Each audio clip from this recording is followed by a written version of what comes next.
Ha iya, ning ana sing kata-kata sing jajahe kowe iso marahi nesu. Piye kata-katane? Kata-katane piye kata-katane? Ngene iki. Piye? Semar, nek kowe ora gelem tak boyong ning negara Ngastina. Aja ming kowe ning kawula sakarang kadempel tak katutke. Maksude karo kawula karang kadempel diboyong kabeh. Ora. Kawula sakarang kadempel ardi bumi angus. Hah? Ardi bumi angus. Bumi angus iki apake, Tru? Ha iki omongan karo wong goblok SDM-e rendah ki ngene iki. Di bumi angus ki mbok menawa arep digawe sungsang bawana balik, nek perlu karang kadempel arep diobong karo Begawan Durna. Cangkeme sapa kowe? Iki nek ora metu golek rokok sik. Nyemelange. Sapa terus sing muni ngono kuwi? Begawan Durna. Yakin? Yakin. Engko nek aku nesu kok kowe ngapusi? Ora. Aku krungu dhewe. Kowe lho iki? Heeh. Asli to? Asli. Nesu aku. Karepmu piye? Iya. Agawa klugu bareng. Arep tak nggo ngapa? Kapok ora kowe? Kapok. Sadar? Sadar. Aku tak rono ya. Tak rono. Kena rono ning ngono syarate. Syarate apa? Kowe nek tak undang sengkune ngono le wangsulan dalem Pak Guru, ngono ya. Ora iki aku isine ka. Selayute apit. Gong manut dawuh Bapak, heeh.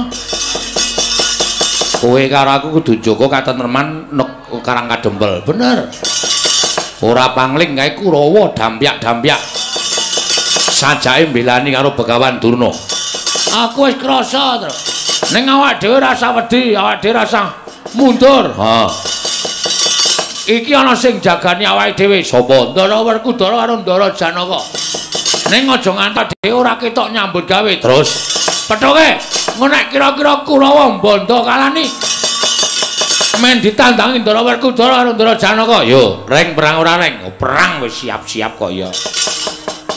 Sangugaman wis nggawa glati pramuka. Duwene kuwi kaya ayo ora usah wedi karo Kurawa. Ora wir-wiran tas malang-malang diputung. Ayo Reng, kowe sik tuwa dhisik. Oke. Tok dokok ngarep ya gelem mburi ya gelem aku pokoke. Blegegek sadulita mel. Mboten kanthi kanyono-nyono jebul bendara kula Pandhawa menika satunggiling satriya ingkang sami lantip panggrahitane. Nadyan dereng kawiyos sing ngatur nembe ginebeng wonten saklebeting manah kemawon. Lah kok tanggap ing sasmita. Kula ora percaya nek sampeyan krungu pawarta menika saking para kawula, saking para nayaka. Ning merga sampeyan nggone Mahasingasamun wekasan saged maos batosipun Semar. Syukur Ndara, syukur. Niku tegese sampeyan satriya ingkang ora ninggal lantiping panggrahita, ora nggunakake tata lair tok, ning sing manggunakake tata batin. Lah niki lho. Niki sing kula senengi enten mriki niki. Racak-racaking satriya yen wis kesinungan derajat pangkat, kesinungan daya kawijayan sing ngungkuli marang sak pepadane niku adat sabene sing digunakake ming tata lair tok, batin ora tau digunakake. Lah enten wonten niku kathah para satriya ingkang keseluruh dalan sing kleru, keseluruh marga sing boten sak mestinipun. Mula Ndara jejering satriya menika kedang ginakaken paningal lair nanging paningaling batos sampun ngantos kantun. Amargi menapa? Menawi mboten ginakaken paningal batos, badhe nungsang puyang numbuk bentus lampahipun. Iya Kyai Semar. Sabanjure aku nyuwun keterangan marang saka Kyai Semar Badranaya. Menggah apa ta wigatine dene Kyai Semar? Nedyambabar mbangun jiwa mau sayektine kepiye? Niki mung rasa prihatin kula kok, Den. Raos prihatin kula dhateng kawontenan sakmenika, utamanipun kawontenan negari Ngamarta. Ngamarta menika dipunasta dening pepunjuling para satriya inggih ndika Pandhawa gangsal cacahipun jumbuh kalian dasar negari lan ugi jumbuh kalian panembahing titah. Iya Kyai Semar, ning nuwun sewu beciking Narapraja kok mboten dipun kanteni kalian beciking para kawula cobi to. Nek sampeyan purun mandhap wonten ing Kitagara, langkung-langkung wonten ing Karang Pradisan minggahing wonten ing Parden. Negari Ngamarta sakmenika sampun beda kalian negari Ngamarta ingkang riyin lho, Den. Negari Ngamarta sing biyen iku negara ingkang panjang punjung pasir pawukir Lojinawi, gemah ripah karta tata raharja. Kawulane padha tentrem, kawulane padha ayem, boten suk-sukan pikire, boten suk-sukan atine. Kabeh-kabeh duwe rasa hormat ngurmati marang sak pepadaning urip ing bab samukawisipun. Ning sakniki kok benten. Sakniki adoh sungsate. Kawula Ngamarta racak-racake padha nggugu karepe dhewe, malah luwih-luwih ora percaya marang pernatan hukum negara Ngamarta sing digunakake hukum pribadi diri pribadine dhewe. Waton kasembadan sing gigayuh. Pundi-pundi kathah regejegan, pundi-pundi kathah bentak sirah, kawula pun boten tentrem. Gesanging kawula menika raosipun namung was-was kuwatir durga ngongso-ongso lan sak piturutipun. Kawontenan ingkang mekaten menika kala wau nuwuhaken tandha prihatos sak lebeting manah kula. Tumuli kula kepengin bangun jiwanipun para kawula supados wangsul minangka dados jejering kawula negari Ngamarta ingkang pitados kalian pranataning hukum lan pitados kalian menapa ingkang dados gegebranipun negari Ngamarta. Kiai Semar, yo pancen mengkono. Malah aku ngaturake panuwun Kiai dening atase ming sak Kiai Semar nanging banget nggone nggatekake kahanan negara ing Ngamarta. Yen to pancen mengkono panjenengan ingsun rumangsa luput ing atase minangka jejering Nalindra ora mawas marang gelaring kahanan negara Ngamarta ingkang dak namung kanikmataning praja Ngamarta sartaning para nayaka kaya nayaka Punggawa dene kawula dina samengko rumangsa dikiwakake dening Nalindra Ngamarta Prabu Darma Kusuma Kyai. Syukur Den. Wong niku lu apik-apike wong niku nek gelem ngakoni luput. Apik-apike menungsa niku nek gelem ngakoni salah. Ngoten. Nek sampeyan wis rumangsa kelimput anggenipun gatekaken para kawula niki dadi pratandha lan dadi pancatan anggen kula badhe mbangun jiwanipun kawula sak negari Ngamarta, jiwanipun para Pandhawa menika mangke badhe kasembadan. Matur suwun, Ndara. Iya, Kiai Semar.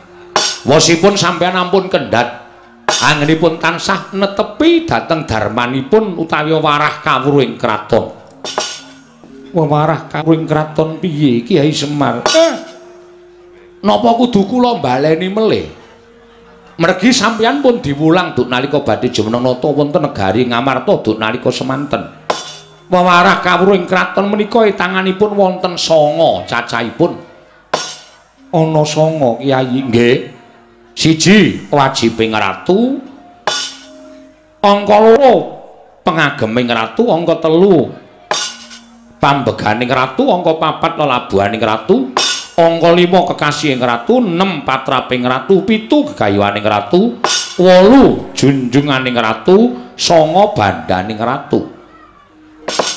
Niki enten werdine dhewe-dhewe waton sampeyan mboten ninggal cak-cakan sangang perkawis niku. Kula kinten sampeyan tetep ditresnani dening para kawula. Iya Kiai. Wajibing ratu menika kudu tansah anata, haniti, hamariksa sarta misesa dhateng para kawula. Menika wajibing ratu. Angka 2 pengageming ratu menika sampun ngantos tinggal marang pakarti sama beda dana denda. Mboten sah kula jlentrehke wong sak donya niku wis do ngerti kabeh tembung sama beda dana denda. Iya. Angka 3 pambeganing ratu, sipating ratu kedah saged hamong, hamut, hamengku sarta hamangkat. Angka 3 lelabuhaning ratu, anatepana berbudi bawa leksana animpuna ing ngaguna amumpuni ing kautaman. Angka 5 kekasih ing ratu tumindak adil bener sentosa lan wibawa. Angka 6 patraming ratu nglunggana watak lan tumindak wicaksana wiwaha wisuda lan wiguna. Angka salajengipun 7 gegayuhaning ratu marsudi mrih hayu hayom hayem lan hangayani. Iya Kyai Semar. Angka 8 junjunganing ratu murih sageta jejeg adeking praja katentremaning kawula sambung memitran liyan praja rukunaning bebrayan agung wonten ingkang pungkasan inggih menika pengageming ratu Nalindra kudu darbe kasekten kesabaran kawaskitan lan kapinteran mengkono Kyai sangang perkawis menika menawi dipun agem lan ditindakake kula kinten sampeyan tetep dadi junjunganing wong sak praja Ngamarta. Ning kejaba saka niku sasampunipun sampeyan dados junjunganing wong sak negara Ngamarta tetep mulat karo kahanan negara. Tegesipun sampeyan kudu tansah mulat kaliyan kahananing para kawula. Ingkang panjenengan caketi sampun ngantos kawula ingkang mapan wonten ing kutha Gorotok. Ning klebu wonten Karang Pradesan, wonten ing Parden Pagunungan. Kedah panjenengan caketi jer menika ugi kawula panjenengan aja mban cindhe mban sadan sing cedhak ratu mangrangkul sing adoh Nalindra mangsisihke niku mengke dadi srana tetel kapercayaning para kawula nek pun tetel kapercayaning para kawula nuwun sewu lho Den nuwun sewu ampuh dikaya ngapa kekuatan sampean ra iso ngalahke kekuataning kawula. Iya Kyai Semar aku ngrumangsani nggih. Syukur nek pun ngrumangsani. Kanthi cara mekaten, monggo sakmenika wiwit dipun dandosi jiwaning para kawula srana sampun ngantos panjenengan ginakake Prabeya, sampun ngantos panjenengan ginakake bondo donya ning rasa niku sing luwih wigati. Rasaning kawula mangcaketi. Sing mapan wonten ing Karang Pradesan, sing mapan wonten ing pagunungan mang cedhaki, mang raketi utawa mang dudul penggalihing para kawula. Nek kawula rumangsa dicaketi atine, niku mengke kawula rasa mbok paringi bondo brana picis pun padha sengkut gumregut bangun negara lan mastuti marang pernataning hukum negara ing Amarta. Niku ning nek sampeyan bola-bali menggunakake brana picis niku ateges sampeyan gunakake cara-cara sing luput merga brana picis niku iso ngajeni sewijining wong. Iso Ndara, saged. Pendak-pendak sampeyan paring brana picis, pendak-pendak sampeyan paring dedana dhateng kawula. Kawula saged ngajeni sampeyan ning nuwun sewu sing jeneng bondo niku iso entek. Nek bandane entek sing mangkeki brana picis sing ngajeni karo sampeyan wau nyedak mawon mboten. Nyedak mawon mboten. Sampeyan iso ngitung pira cacahe rewang sampeyan, sampeyan iso ngitung pira cacahe rowang sampeyan, mitra sampeyan niku nek sampeyan cilik loro gedhe tekaning pati niku lagi iso ditonton pira cacahe kanca sampeyan. Sing tilik karo sing layat. Pun niku tok. Iya. Mengkono Kyai nggih. Mula dadi satriya niku utawa dadi Nalindra niku wajibe kudu loro dinggoni kabeh. Loro dinggoni kabeh tegese kepiye? Ditresnani karo diajeni. Nek iso niku dienggo utawa iso digunakake utawa dilakoni. Mergo nek ming diajeni kaya kula crita wau, nek wis entek bondo sampeyan blas ora bakal diajeni. Ning nek ditresnani, niku luwih dhuwur derajate mbangane diajeni. Mergo nek ditresnani niku arepa nuwun sewu. Sesuk kala mangsa panjenengan niku wis mboten wonten ning kuburan sampeyan diparani sanak kadang mitra kawruh tangga teparo dijalukke ngapura karo sing gawe urip niku tegese ditresnani. Ngoten? Nek pun ditresnani wonten niku kepenak uripe ning carane supaya ditresnani niku sing angel. Paling ora kudu totoh rasa, totoh bondo, totoh raga lan sak piturute, aja seneng mutangke budi. Aku labuh karo si A, aku labuh karo si kae, sesuk muga-muga nek aku kerepotan dilabuhi. Lah niku jenenge sampeyan tumandang ning mutangke budi kanthi ikhlas. Mboten sanduwe pamrih napa-napa. Rungokke, Tru. Kowe senengane nek labuh karo aku mesti ya mutangke budi. Wah, bapak nek do ngene iki kok ya ngendikane ya titis ya reng. Wah, bapak ki nek metu petake ya ora kaya Semar. Mula bapak ki diarani Sang Hyang Bathara Ismaya Ngejawantah. Lah iya. Aku seneng ngrungokke bapak nek kojah ngene iki iso temamem ning ati tenan. Ya, Gong. Rak. Kok ora piye to? Aku Semar omong ngene ora tau percaya to. Lah kok kowe meneng wae ndangku ngisra ndara-ndara Pandhawa do rawuh mrene. Kowe do percaya ora masalah. Nah aku ora kok. Nek Semar ki mandi omongane kowe ora aku sugih wingi-wingi. Nyatane seprene ya ijik kere kaya ngene kok. Weh. Ditresnani karo diajeni. Loro-lorone kudu dicakup wae. Ora arep tak gagas. Ya aja ngono ya. Iki arep dikaya ngapa iki bapak ngono lho. Mesti nek ngendika iki kadang kala ana mandine. Menungso siji lan sijine iki jarene duwe kodam dhewe-dhewe. Kodam apa? Kodam ki nek omong sok mandi. Kala mangsa kowe ngelokke bocah kandhane ngeyel, njungkel ning dalan. Mongko lagi mandi-mandine omonganmu, njungkel tenan bocahe. Nek bapak omong Bagong ora manut kere selawase. Weh, wis suwe nek le kere iki.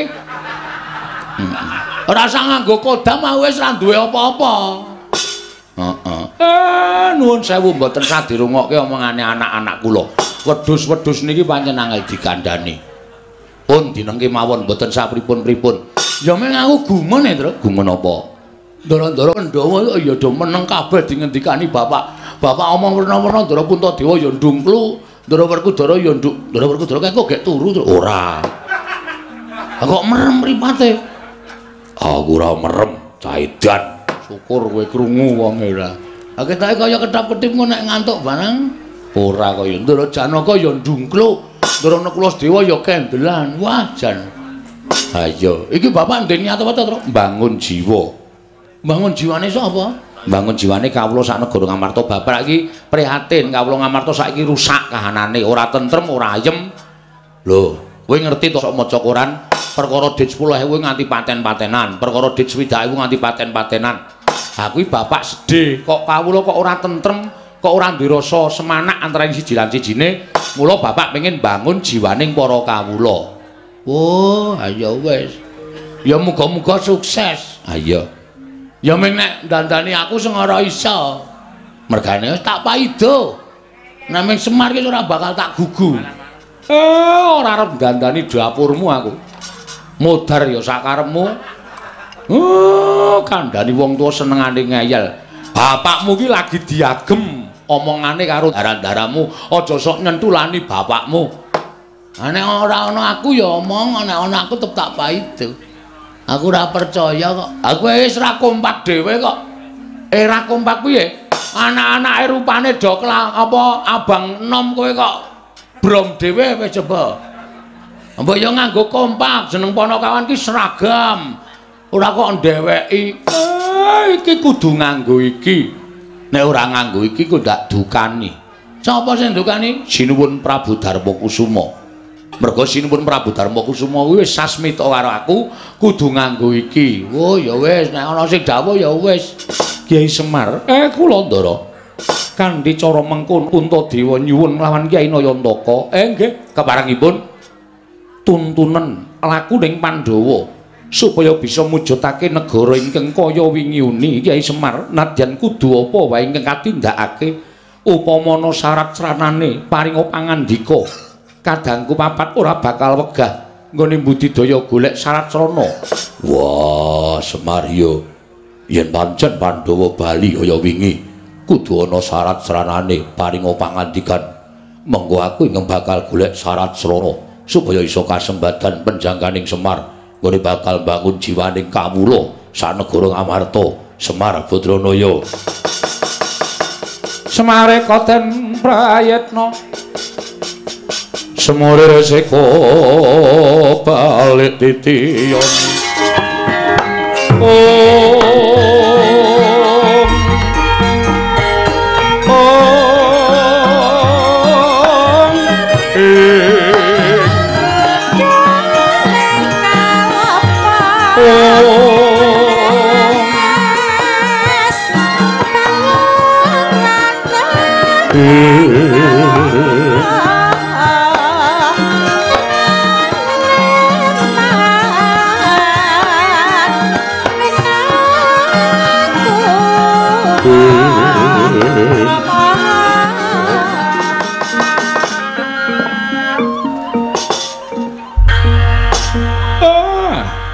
damel kaget raos sing manahipun ing abdipun Semar.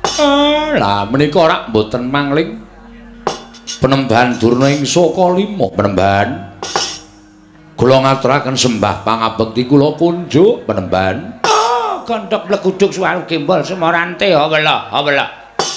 Ya Semar kowe ngaturke bekti karo aku wis tak tampa ora liwat pangestuku tanpa nono ya Semar. Nggih kula pundi nggo jimat paribe dayanana ing kasantosan. Kalian sinten? Mboten pangling Rekyana Patih Sengkuni. Iya Semar, aku ingkang prapta ning Karang Kadempel Semar. Syukur Rekyana Patih. Bekti kula kunjuk nggih Rekyana Patih. Iya Semar ndak tampa.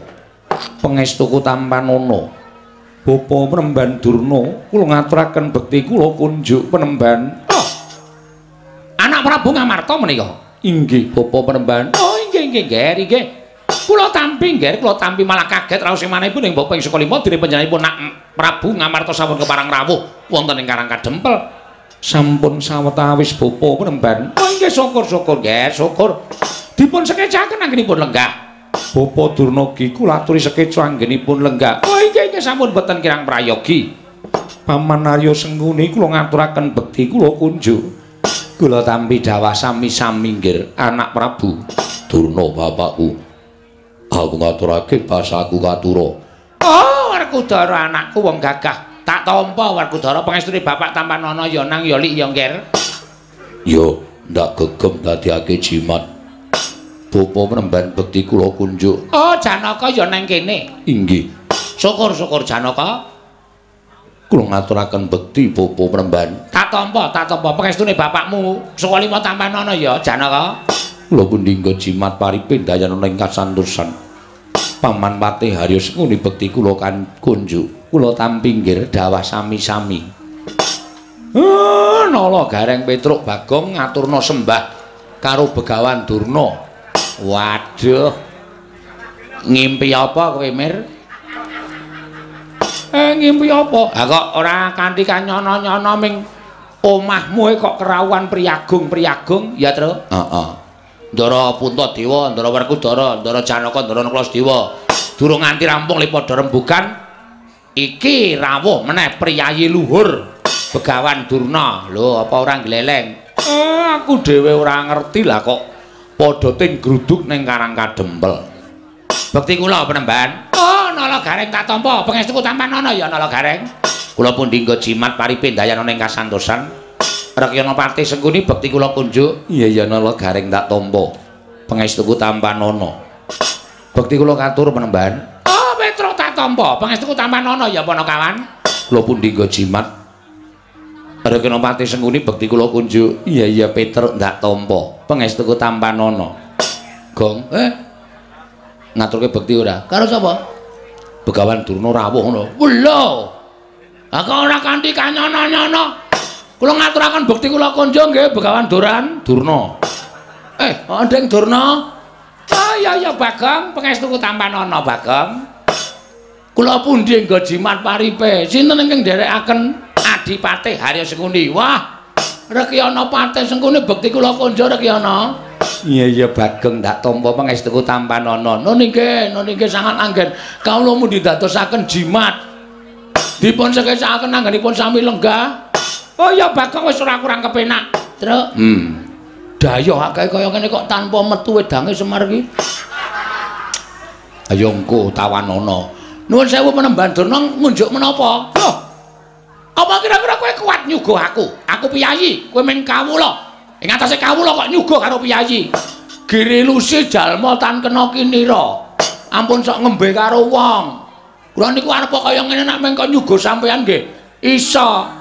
Ya syukur dienggo tamba ngelak Bagong wis sakarepmu. Sakwenehmu bakal tak tampa kanthi lega-legawaning ati. Ning kudu milih tek teng mriki. Teh. Napa kopi?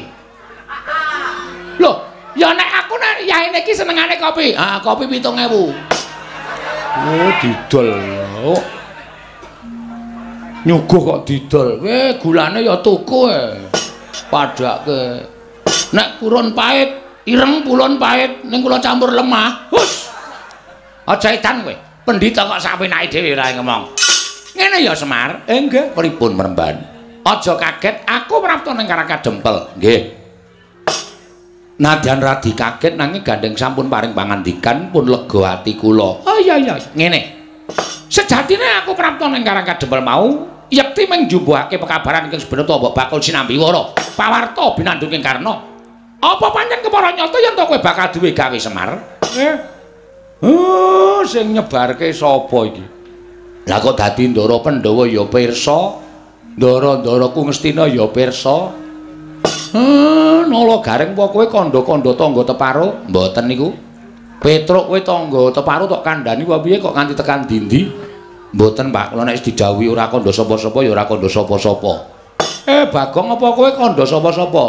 Ora, Pak. Mbok sumpah. Ming ratan gedhe tak nahi plakat gedhe banget. Semar arep mbangun jiwa. Membutuhkan dana secepatnya ngono ya, Tru. Bagong pancen cah ngeyel tenan kok. Kowe ayo mbok menawa sing nyumbang barang. Anjir arep nampani. Aku. Oh, tok nggo apa? Tak nggo ngeramik omahku kae. Oh, keramik omah yo Semar sik dibutuhke ora. Sampean kok preso? Lho, Semar kuwi wong kondang. Arep kowe iki derajate ngaceplek, arep kowe wong loro saudon telu saurupan. Kowe iki ming Panakawan. Nuwun sewu kasarane kowe iki ming batur. Ning saben-saben kowe duwe gawe, jagat iki persasat nganti keberbegen marang ngumandangi Semar Badranaya. Nggih. Apa pancen kepara nyata yen to kowe bakal duwe gawe ya kuwi mbangun jiwa. Nggih.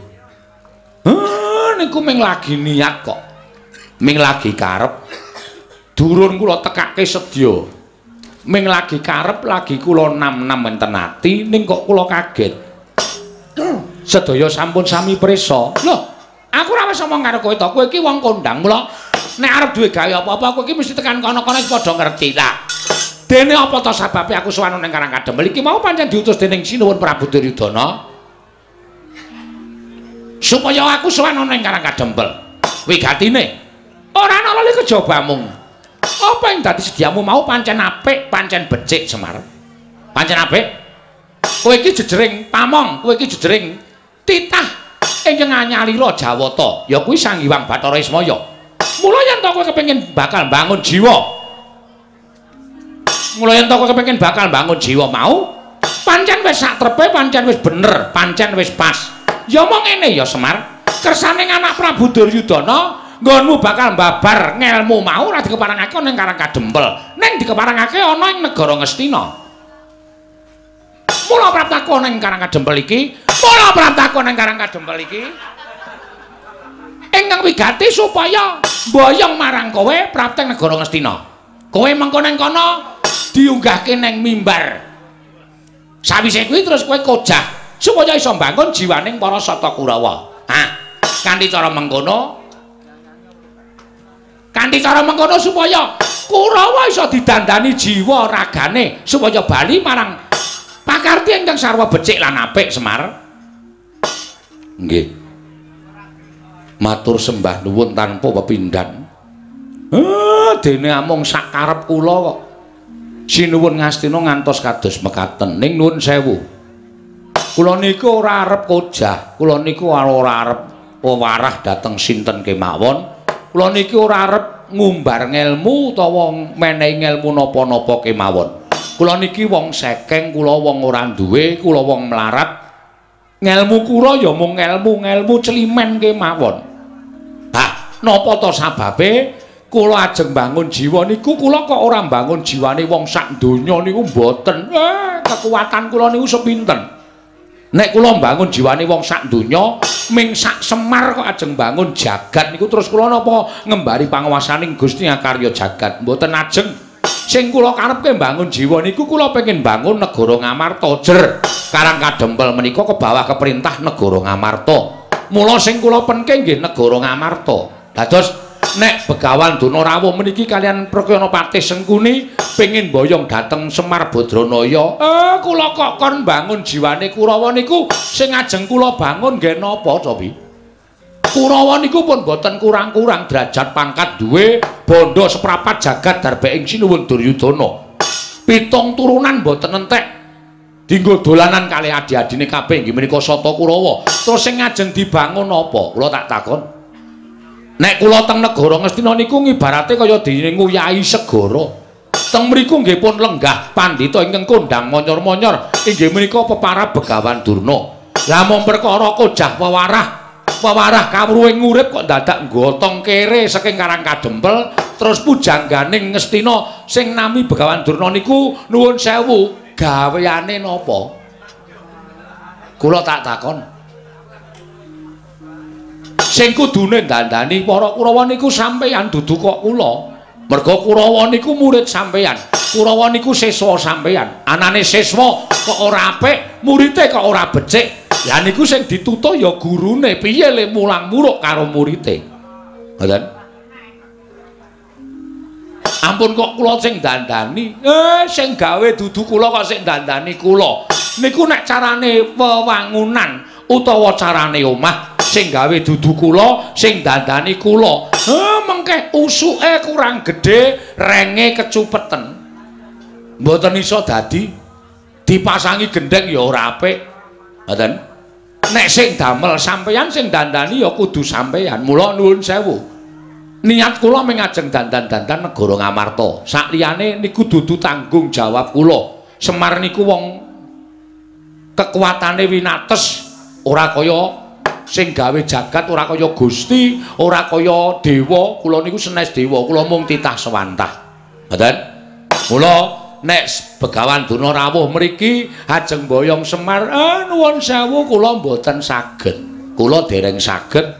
Mergi siji niku dudu kewajiban kula, loro kula mboten iso pripun-pripun mangke nek tekan negara Ngastina. Malah kula iso disoraki dening para kawula sak negara Ngastina. Wong ilmu kula niku mung ilmu celimen. Ngelmu kula niku mung ilmu cethek. Ngelmu kula niku dudu kawruh kapanditan, dudu kawruh kabrahmanan, luwih-luwih dudu kawruh kadewatan. Mila Den, ndara kula Begawan Durna kula nyuwun pangapunten menawi jengandika Penemban Durna rawuh wonten ing papan mriki. Badhe mboyong kula nek kula kon supaya teng negara Ngastina dandani para Sata Kurawa Blaka Suta kula ora iso, kula ora tekan. Ndak malah mengke ngebot-boti pikiran kula, sampeyan mang kondur kemawon. Sampeyan mang bali kemawon. Mang matur kali Sinuwun Prabu Duryudana nek niku dudu gawean kula. Kula tak ngrampungke lek kula dandan-dandan negara Ngamarta riyin, Ndara.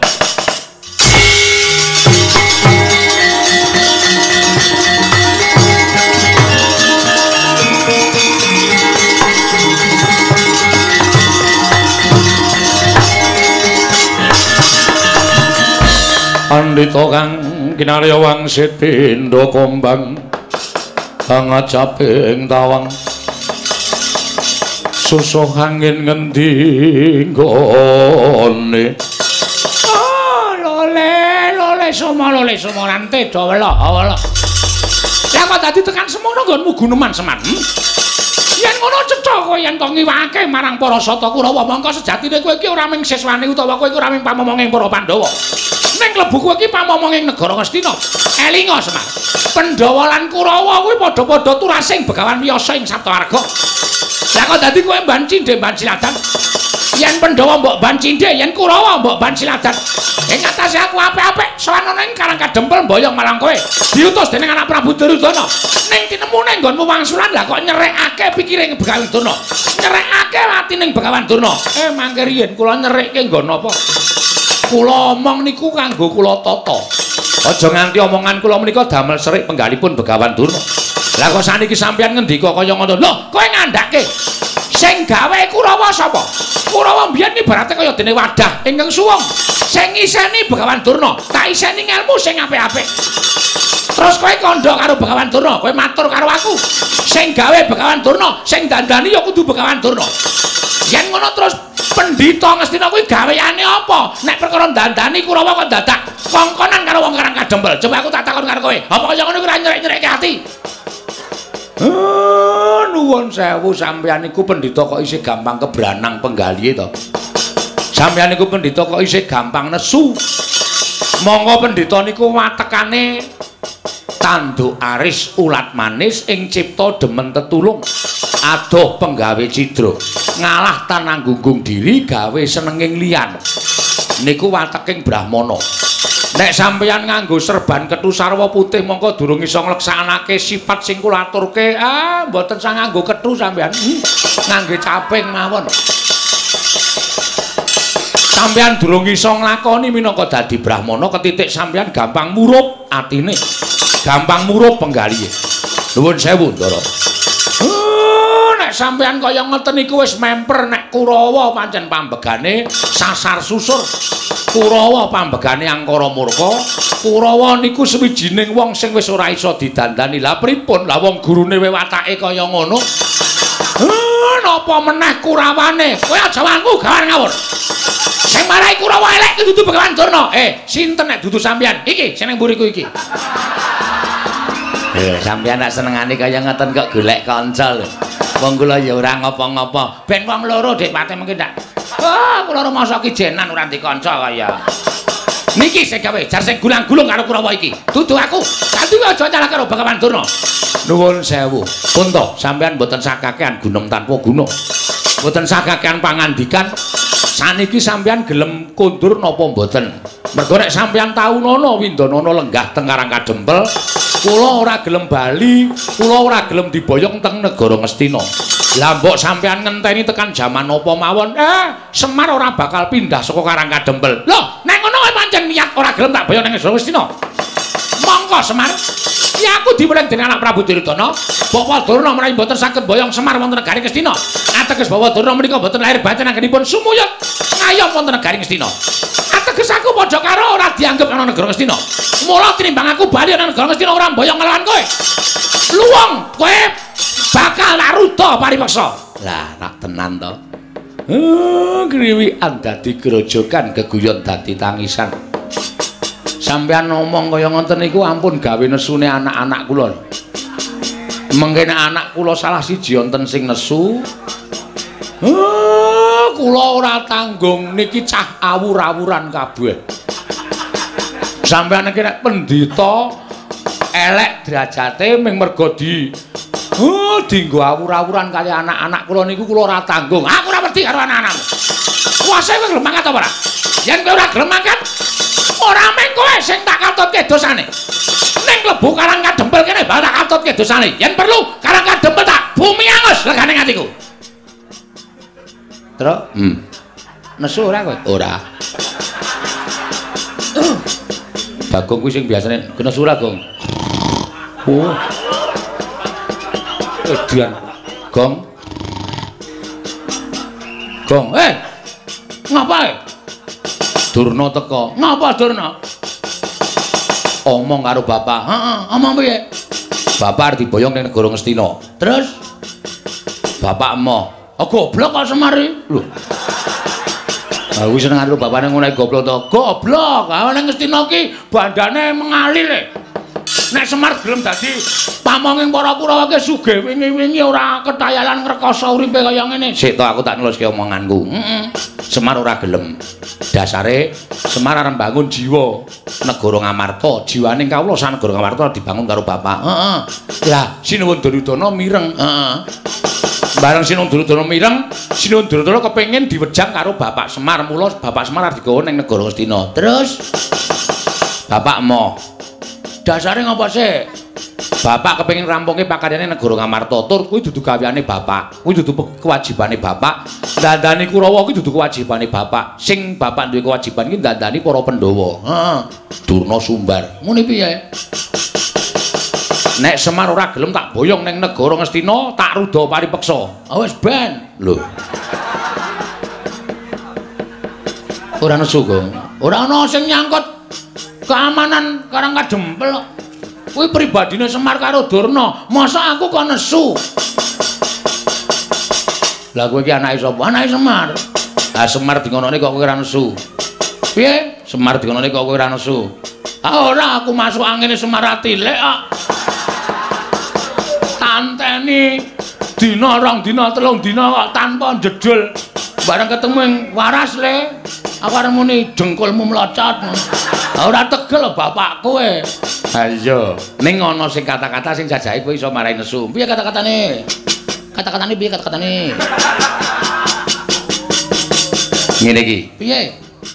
Semar, nek kowe ora gelem tak boyong ning negara Ngastina. Aja ming kowe ning kawula sakarang kadempel tak katutke. Maksude katut karo kawula karang kadempel diboyong kabeh. Ora. Kawula sakarang kadempel arep di bumi angus. Hah? Arep di bumi angus. Bumi angus iki apake, Tru? Ha iki omongan karo wong goblok SDM rendah ki ngene iki. Di bumi angus ki mbok menawa arep digawe sungsang bawana balik. Nek perlu karang kadempel arep diobong karo Begawan Durna. Cangkeme sapa wing? Nek ora metu golek rokok sik. Nyemelange. Sapa terus sing muni ngono kuwi? Begawan Durna. Yakin? Yakin. Engko nek aku nesu kok kowe ngapusi? Ora. Aku krungu dhewe. Kowe lho iki? Heeh. Asli to? Asli. Nesu aku.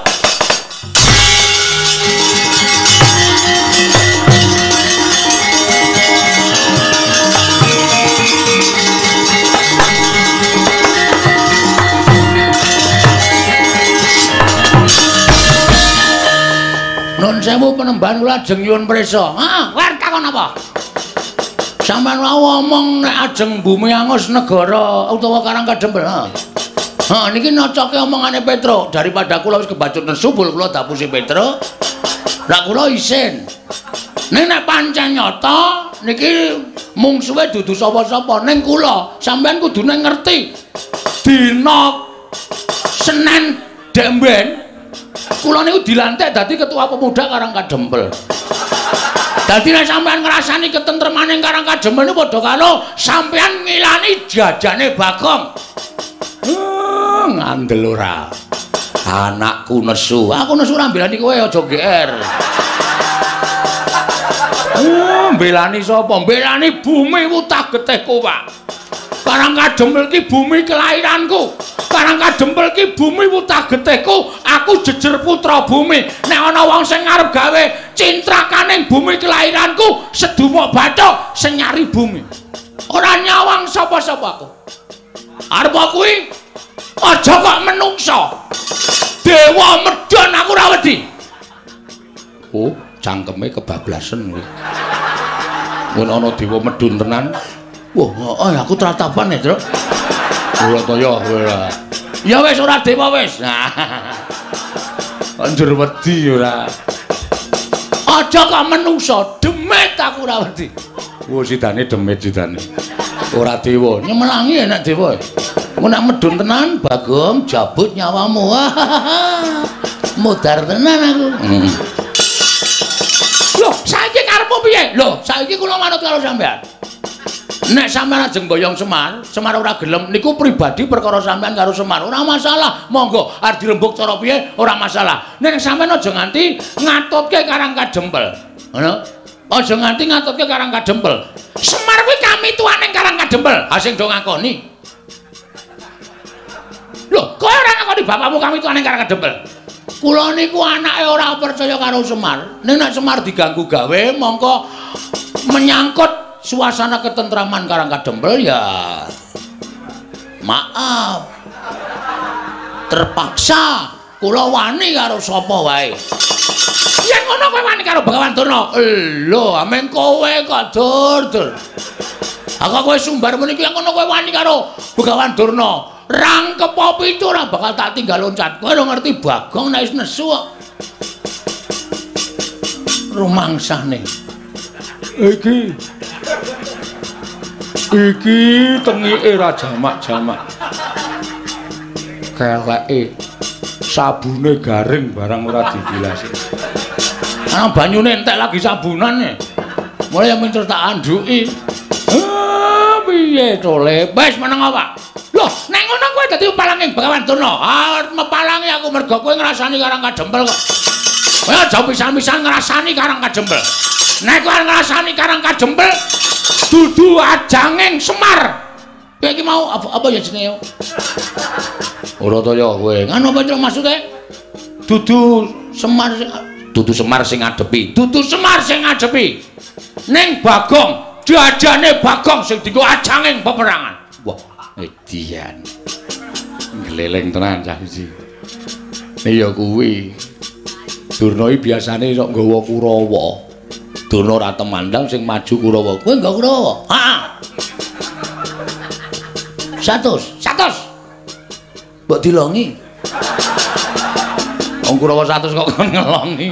Wong nantang kok bareng krungu ana Kurawa 100 kok tratapan ora.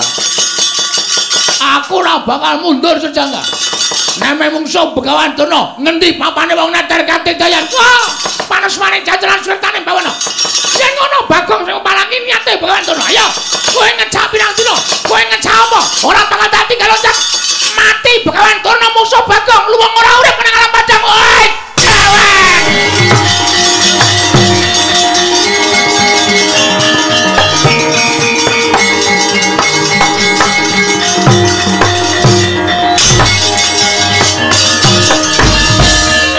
Kowe kancane Durna. Kong ora ngawur kowe iki. Dara Werkudara kok dunake kancane Durna ngeplak aku kowe. Wah, caidan. Kowe ngerti ora? Ora. Kowe lagi arep tak kandhani ora sawangsulan sik. Kowe ngerti ora? Ngerti. Aja wangsulan sik. Oh iya. Ora Kang Seno. Kowe ngerti ora? Napa? Durna wis apa? Durna ya Durna sapa? Engko tak ngomongke Durna kuwi Duryudana ya ora bener.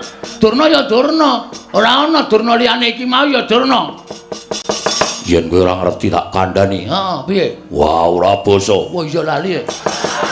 Nggih pripun? Aku anggere nesu ngene iki sawa-sawa ora tak basani.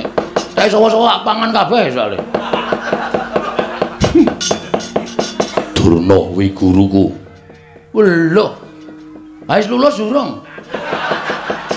Bojo edan. Durna kuwi guruku. Yen kowe wani karo Durna, bapakku padha karo wani karo Werkudara. Saiki ora usah mungsuh Kurawa. Aja mungsuh Durna, mungsuhe Werkudara. Kowe wani nendang Durna bapakku. Aku sing ora nrimake. Kowe ngapa ta iki? Mudhar kowe. Wis masalah, Gong, asli iki wis. Ha kowe ya kewanen kudune nyawang kiwa tengen sik. Ana sapa, lenggah sapa lagi wani, aku ora nyawang. Banyu suci Perwitasari, Ndara Werkudara kuwi sing maringi sapa? Begawan Durna sing nuduhke dalane kayugung susu ing angin sing maringi sapa? Begawan Durna. Mula Ndara Werkudara iki nganggep Durna iki bapakne. Ha kok kowe wani karo Durna? Ups. Guayane ups barang. Agi kelingan aku. Nggih nyuwun ngapunten esmosi. Apa? Esmosi. Esmosi iki apa? Nesu, emosi kula. Oh, cerewet banget ya. Gek idune muncrat-muncrat. Nang rayu sondol nganggo. Niki mbiyen iki kulino bal-balan soalnya dadi heading. Langsung kontal Durna. Wah. Janaka ya anake Durna iki muridé Durna. Nek nganti Janaka ora trima mungsuhmu tuturu Durna. Nek karo Werkudara karo Janaka. Apok ra iso wae kowe klorak-klorok mripate. Kalah cacak menang cacak kok. Terus maklutsu wale maksud lu yen pancen garwane karo Durna mungsuhe dudu sapa-sapa mungsuhe Werkudara. Oke gong sadar gong cerewet menengo. Wis ben tak niati kabeh. Niate pancen arep mungsuhi Bagong ora masalah. Nek sampean belani karo Begawan Durna, mboten napa-napa. Dikira kula wedi karo sampean. Wis biyen tekan saiki ora arep wedi Bagong karo Werkudara. Ngerti kaya ngono ta? Blusuk nang kalen biyen dek cilik kowe. Sing ngomong sapa mbok mikir. Sampean niku cilik. Tak totke nang ndi dolan nang ndi tak totke nganti sirah tanggo sikil tanggo sirah manggagas lelabuhane Durna karo Bagong gedhe sapa rarake ati lho piye kae nesu kok nangis Kok nangis, Gong? Ngeleh. Oh. Terus semangat le. Oke. Semangat. Rumangsane padake. Hah? Aku tak takon. Terus sampean tak kandhani nggih. Sampeyan aja ngawur. Sampeyan aja ngawur ngakoni Durna guru sampeyan. Nek sampeyan gelem menggalih kanthi permana jati banyu suci Perwitasari niku sing duduke dudu Durna. Dudu Durna. Kuwi lha iki. Bagong tenanan iki. Dudu Durna, Mas. Ora ro nangis, Gong. Sing tetek. Oh, tenge mak senut. Anggere tak nggo bengok mak senut.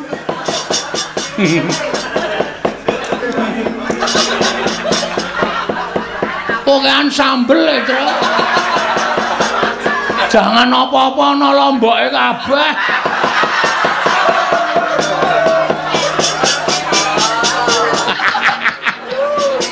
Isa-isane kok terus kaya tak cuciki nganti. Banyu suci Perwitasari iki mergo apa? Kepercaya sampeyan karo Begawan Durna.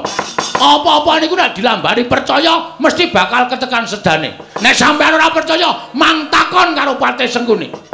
Durna ngomongi ning Gunung Candramuka, ning Guwa Sigrangga, ning Alas Tik Brasara, sampeyan ketemu karo Bathara Bayu, karo Bathara Indra. Entuk inggih menika Kyai Bargawastra, ya ta? Ha. Kuwi mbiyen jane Durna ora nunduke papane, ning Durna kepengin njlomproke sampeyan teng juranging pepati, ning merga sampeyan percaya ora tekaning pati malah entuk nugraha. 1. Mbah. Bagong kok ngerti ya? Ngerti wae. Angka 2. Sampeyan arep dipateni karo wong Astina. Srana arep dicemplungke teng segara. Karo Begawan Durna. Ning merga sampeyan percaya karo Begawan Durna. Sampeyan teng segara ora mati malah ketemu karo Sang Mahardi Kengrat. Ya Sang Ruci Bathara. Sampeyan entuk tirta pawitra mahaning suci, ngelmu kasampurnan, manjing suruping pati, sastra cetha paripurning wangsit. Edian. Bagong kok kaya ngono lho. S2 e. Waduh. Cah cerdas e padake. Nyepelekke.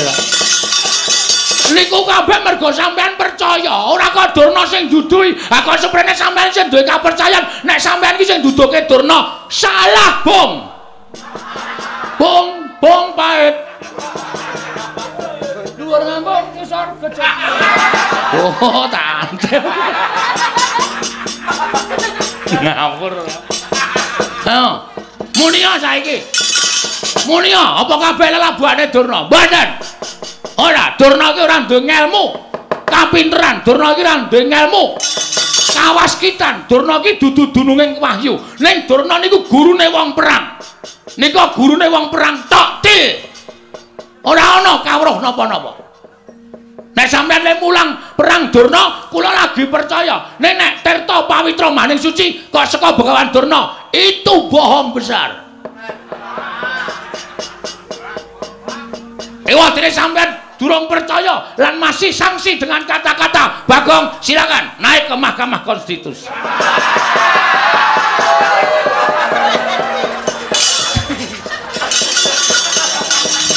Wis rampung ya, Gong. Hah, wis po? Wis. Oh, muni ana iki. Kuwi kok ngerti saka sapa? Iki apa? Iki Vespa iki, Vespa ndasmu kuwi. Ora nesu. Ha kaya Vespa tenan emang. Iki kaya plentronge. Oh, iki kaya ngarep kae bemper ngarep. Iki sedele nang kene. Busine ngupil ora? Ora. Nek ngupil tak resikane ora tak totok gundulmu. Busi wis ra kanggo gawe. Disetater ra tau. Katakono wis iki sing ngomong. Dadi sampean aja banget-banget golek sampean ngendika kaya ngoten niku anggepe kaya njur menang-menangan dhewe. Apa anggepe sampean nganggep Durna bapak niku ana batine apa? Ora ana. Sesuk ora urung sampean iki mung mungsuh bapakmu dhewe. Mungsuh Begawan Durna. Monggo sampeyan nek tresna karo Begawan Durna, sok Bratayuda sampeyan bakal dipateni karo Durna. Kok ora kaya bengi iki to ya. Cerdas men to cah iki. Ya kala-kala Ren. Kala iki pokoke aku 3 sasi adol Bagong. Ayo. Kok adol Bagong. Lakon kok jaluke mung Bagong metu sore, Bagong metu sore. Mbah aku lagi dadi rol taun iki ya ora apa-apa. Ya wis ben pun man gagas. Nek pancen mang timbang-timbang omongane Bagong niku salah, mang nutuh Bagong. Kabeh niku bener dan fakta dengan apa? Apa jenenge? Ora ngerti sarta omongke apa. Oh jenenge ala apa? Jenenge sprinter kuwi Vespa. Apa jenenge? Fakta dan kabulasi. Kabulasi nyetrum dasmu iki kok. Kabulasi nggo montor kok kabulasi. Wis ngono wae. Pikiran nek dikira omongane Bagong salah.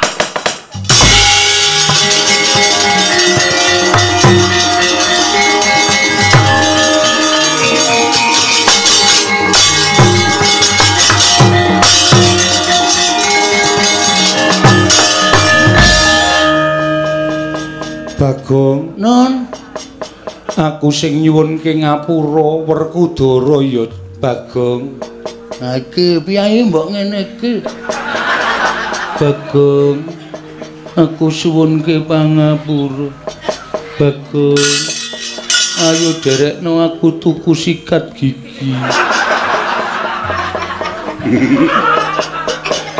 Oh wis tau dijak Bagong. Wis aku kerep Ndara Puntadewa ki Nalendra ora tau perang, ora tau nesu mung blanja. Anggere ana Indomaret mandeg. Sing ngrasake jundi Bagong. Tak icipi sik, niki. Terus dibandemke aku wis tok cokot. Nggih, ngapunten kula kepeksa ngonten niku merga kula mung dunungke mawon kok sinuwun. Iya. Bagong ngaturke panuwun tanpa pepindhan Werkudara. Nggih. Ana tetembungan Bathuk Bala isi madu. Ya mung Panakawan Bagong ingkang satemene wis bisa narbuka penggali ing siadi. Mula aja banget-banget nggonmu tansah ngegungake apa kang dadi penemumu kuwi penemu sing paling bener. Wah, ya wis. Werkudara, apa? Njaluka ngapura karo Bagong, kowe salah. Kae wong tuwa, kae sing momong kowe mundhak mengko uripmu sasar susur lan kuwalak. Bagong. Apa? Wah, iki arep aleman iki ngene iki. Ya aleman. Terus main gagar otak. Aku entuk masak sithik kowe iki. Ku mangsaku kok. Ndara Werkudara iki le nimbali wit tenanan Bagong wis halus ngono ngopo. Arep tak gawe angel kok ya men. Lah ngono ya sak penake dhewe. Bagong. Nun. Jarine mbarep kakangku. Kowe Bathuk Bala isi madu, Bagong aku kleru. Aku njaluk ngapura. Sonara dibaleni. Ora. Ngono kuwi ya. Apa-apa kok njur anggere Wanira Durna Ardiwangi, Wanira Durna Ardiwangi. Durna iki anggepe apamu? Iya. Ngene nganggo pikiran ora waton nesu. Ora kok waton sapenake dhewe apa-apa iki dipetung aku omong ngene iki tuna bathine piye, aku omong ngene tuna bathine piye. Ngono kuwi ora njur dumeng kegongke aku Satriya Digdaya sapa-sapa arep tak salahke sapa-sapa arep tak salahke anjur sak kepenake dhewe. Setan ora basa. Aku ora basa to, ora. Wah ora krasa. Ngapunten nggih Den, nggih ngoten niku pokoke intine ngoten niku. Iya. Tiba sepadha-padha. Iya. Aku kelingan kowe mbiyen sok momong aku. Ora mengsok. Sasan pendak dina. Anggere rados wis didodhok lawange. Jeng Bagong. Terke nang kono. Wah sarungan tok. Ya tak tutke to sampean. Sampean kelingan mboten? Jaman teng kebon nika. Dolan nang tengah alas nang kebon. Bagong, iki ana jangkrik dikedhuk. Bareng kula kedhuk terus, "Yo, matur nuwun." Terus mangke nggih to. Setan wong tua kok ngedhuk lemah. Bareng wis jeglong terus menggo. Wis tau Bagong, wis mangkel tenan aku.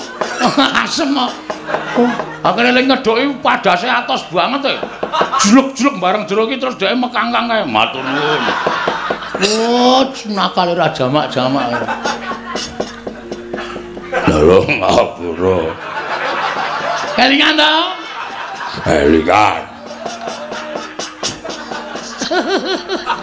Asem ya. Tak eling-eling seprene. Iya. Ah wonten niku labuhan kula. Iya. Bagong. Nun, aku njaluk ngapura. Nggih, mboten dados menapa. Iya. No memori ora Rundara Janaka kok. Hah? Ana memori ora Rundara Janaka? Ora. Kae rak senengane roman ta, Tru. Mbok biyen yange sapa aku ora ngerti. Ketemu yange iki gandeng ning tengah sawah iki do tetenguk ning galengan kae. Mongko galengane kuwi kalen garing.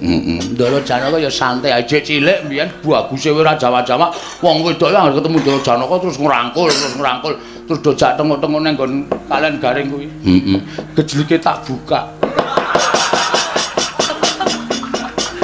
Dadi wong do jagongan tak lepi.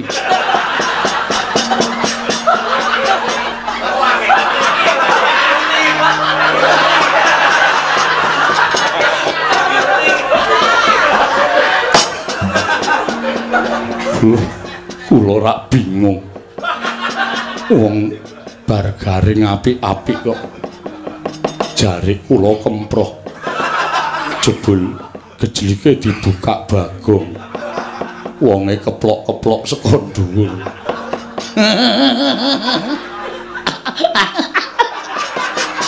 Lek kemekelen kok kakek ora. Ngaten mawon, Gus. Iya, piye? Kula nyuwun Gandeng Semar niku sediane apik? Iya. Kula njaluk karo sampean.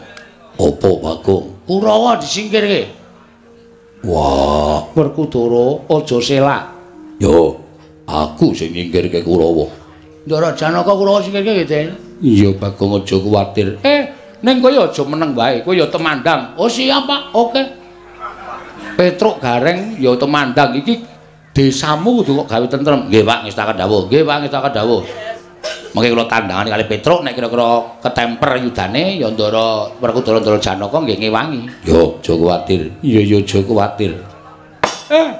Nek ngoten niki ben tentrem sik Karang Kadempel. Iya, Kyai Semar sak banjure tasih wonten ingkang kula ajeng-ajeng. Tasih wonten ingkang kula arep-arep. Sapa sing mbok arep-arep lan sapa sing mbok ajeng-ajeng utawa mbok arep-arep praptana ing Karang Kadempel Kyai Semar. Mboten sanes sinuwun Darawati kali sinuwun Mandura menapa ta sebabipun kekalih menika mboten saged pisah kalian para Pandhawa. Margi menika tasih turas Mandura.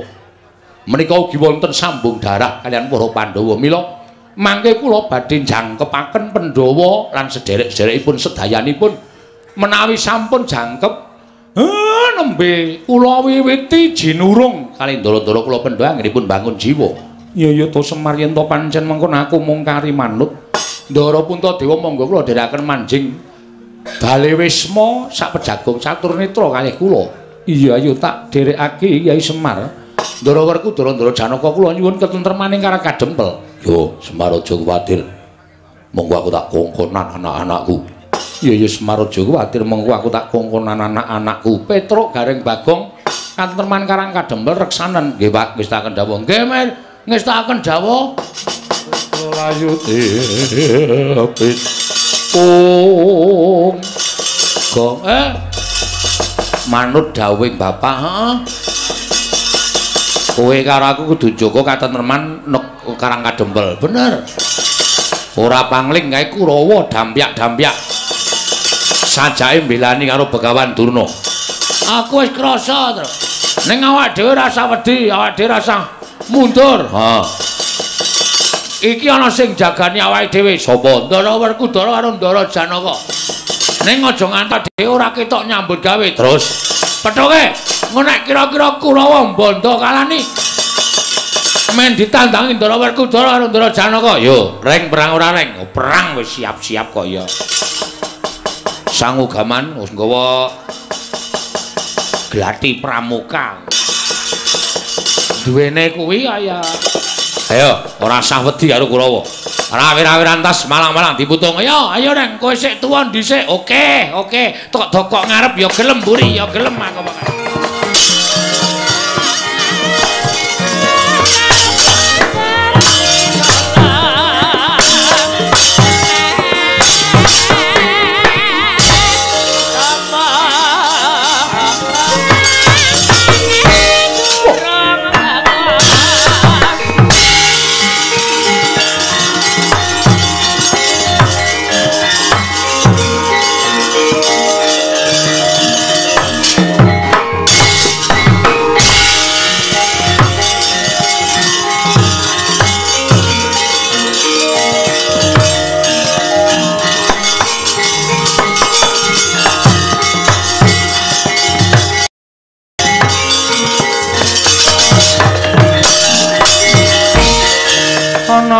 Dongeng enthek-enthek Sita munggo paten ana temunggo apa dosane ngungkuli mring sasama aja tindak kualat rahiya bener kandamu lali sumber ketiwasan ngagelah kaya ndo mentang kaya gendhewa ora sopan karo piyayi Petruk sampeyan mriki butuh napa belani karo Bapa Durna. Bapa Durna dicamah asmane karo Bagong. Ayo di Bagong. Tak pecahe sirahe. Butuhke aku kowe. Gong, aku sik, kowe iki rasah kesusu to. Aku melu omongan kok. Nek perkara gelute kowe ning aku ya melu kata-kata. Oh iya. Kartomarma. Iya, dasar para nyata. Kowe wani karo Begawan Durna. Wani mergo kelakuane Durna sing ora apik. Aku jane ngajeni karo Durna mergo Durna pakartine ora apik. Pendhita sing angkara murka wajib apa tak? Bekteni wajib apa nganggo unggah-ungguh? Kowe mbelani Durna apa dianggep anak Semar wedi karo Kurawa? Aja meng kowe mo. Kerubutan sawadya balamu Kurawa kon maju kabeh, kon ngrubut Petruk. Lho kok aku sing arep perang sapa? Aku sik. Aku ki mung nantangke kok. Istilahnya aku MC-ne. Oh. Kowe sing sambutan tuan rumah. Oh iya. Mengko Bagong sing gareng sing apa jenenge? Ular-ular. Oh iya. Dum dhewe-dhewe. Wani karo kamu. Apamu sing tak wedeni? Leno pangendamu. Tak canda tak gletho ndasmu. Tinjung akhirat nyawamu. Mikir kok tak tandangane. Oke, siap lho, Tru? Iya. Kalah awas kowe. Ora. Iki ketentreman Karang Kadempel gumantung kowe aku karo Gareng. Iya. Sikat, Tru. Iya. Maju mriki. Nek sampean kepengin kewirangan, ora minggat Petruk kantong bolong bilani Bagong, tak katutke dosane. Mang mriki, Den. Kula mboten wedi kali sampean.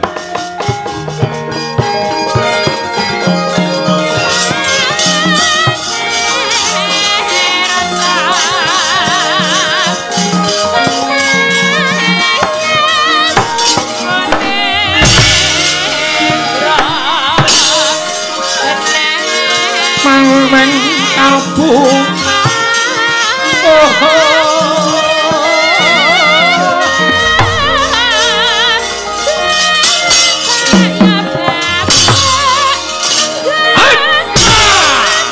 bagus. Terus ya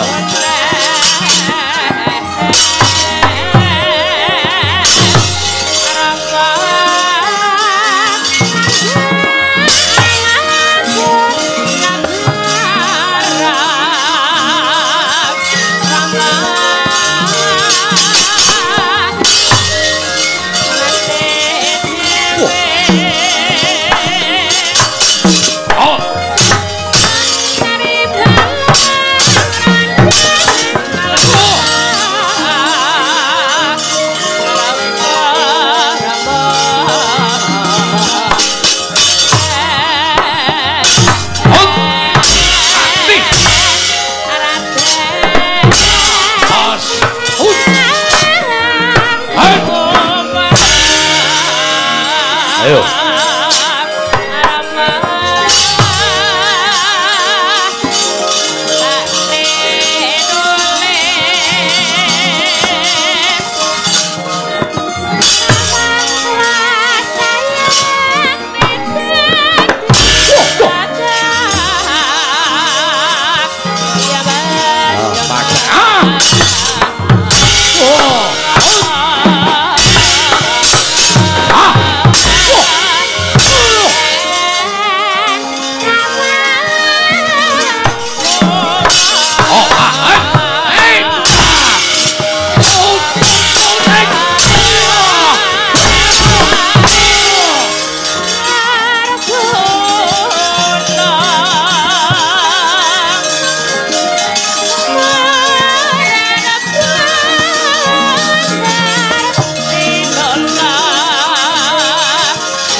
Garing dasar keparanyata awake ming sak biting majone peperangan sing dadi nyatane Swatama anak Pendhita Durna.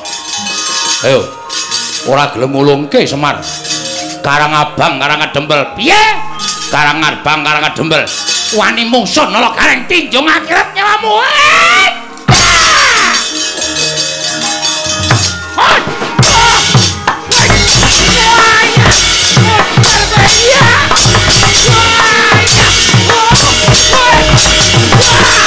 Geleleng ora.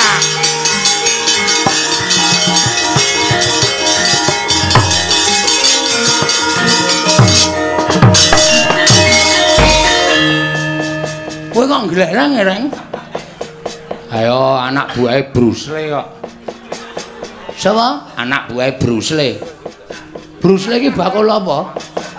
Bruce bakul apa? Canek menangan aku nek wis ngamuk. Oh. Aja kok ming perang biasa. Perang Madras aku iso. Perang Candrasa aku iso. Murid Ndara Janaka nderekke Ndara Janaka pirang-pirang taun kok Glutra Kurawa kok kalah. Mirang-mirangke. Swatama kalah lho kowe. Aja kok Satama. Dursasana. Oh ya kebangetan. Le nantang kemunggahan kowe le nantang. Ora perkara kemunggahan le. Sing dadi nyatane ayo kaya ngapa? Dursasana kon maju nak poteng-potenge kuwandane. Ayo kanene. Ora bakal tak tinggal loncat. Oh, Ponokawan gugu karepe dhewe. Kalau Reng wonge sumbar. Engko sik aku rung siap kok ya. Ayo lho wis guyu. Hei ngono. Tandange rasah jireh. Petro wis gelut. Nah, aku wis gelut. Aku ngapa? Meng paitan cangkem tok iki apa? Ayo kowe yo temandang kaya ana sing wis sumbar. Wehehe. Tandangi nek cara aku ngono. Waduh kok entuk berat dhewe aku. Ya, kalah cacak menang cacak. Modar ngrungkepi bumi kelahiranku tak totoke legane atiku.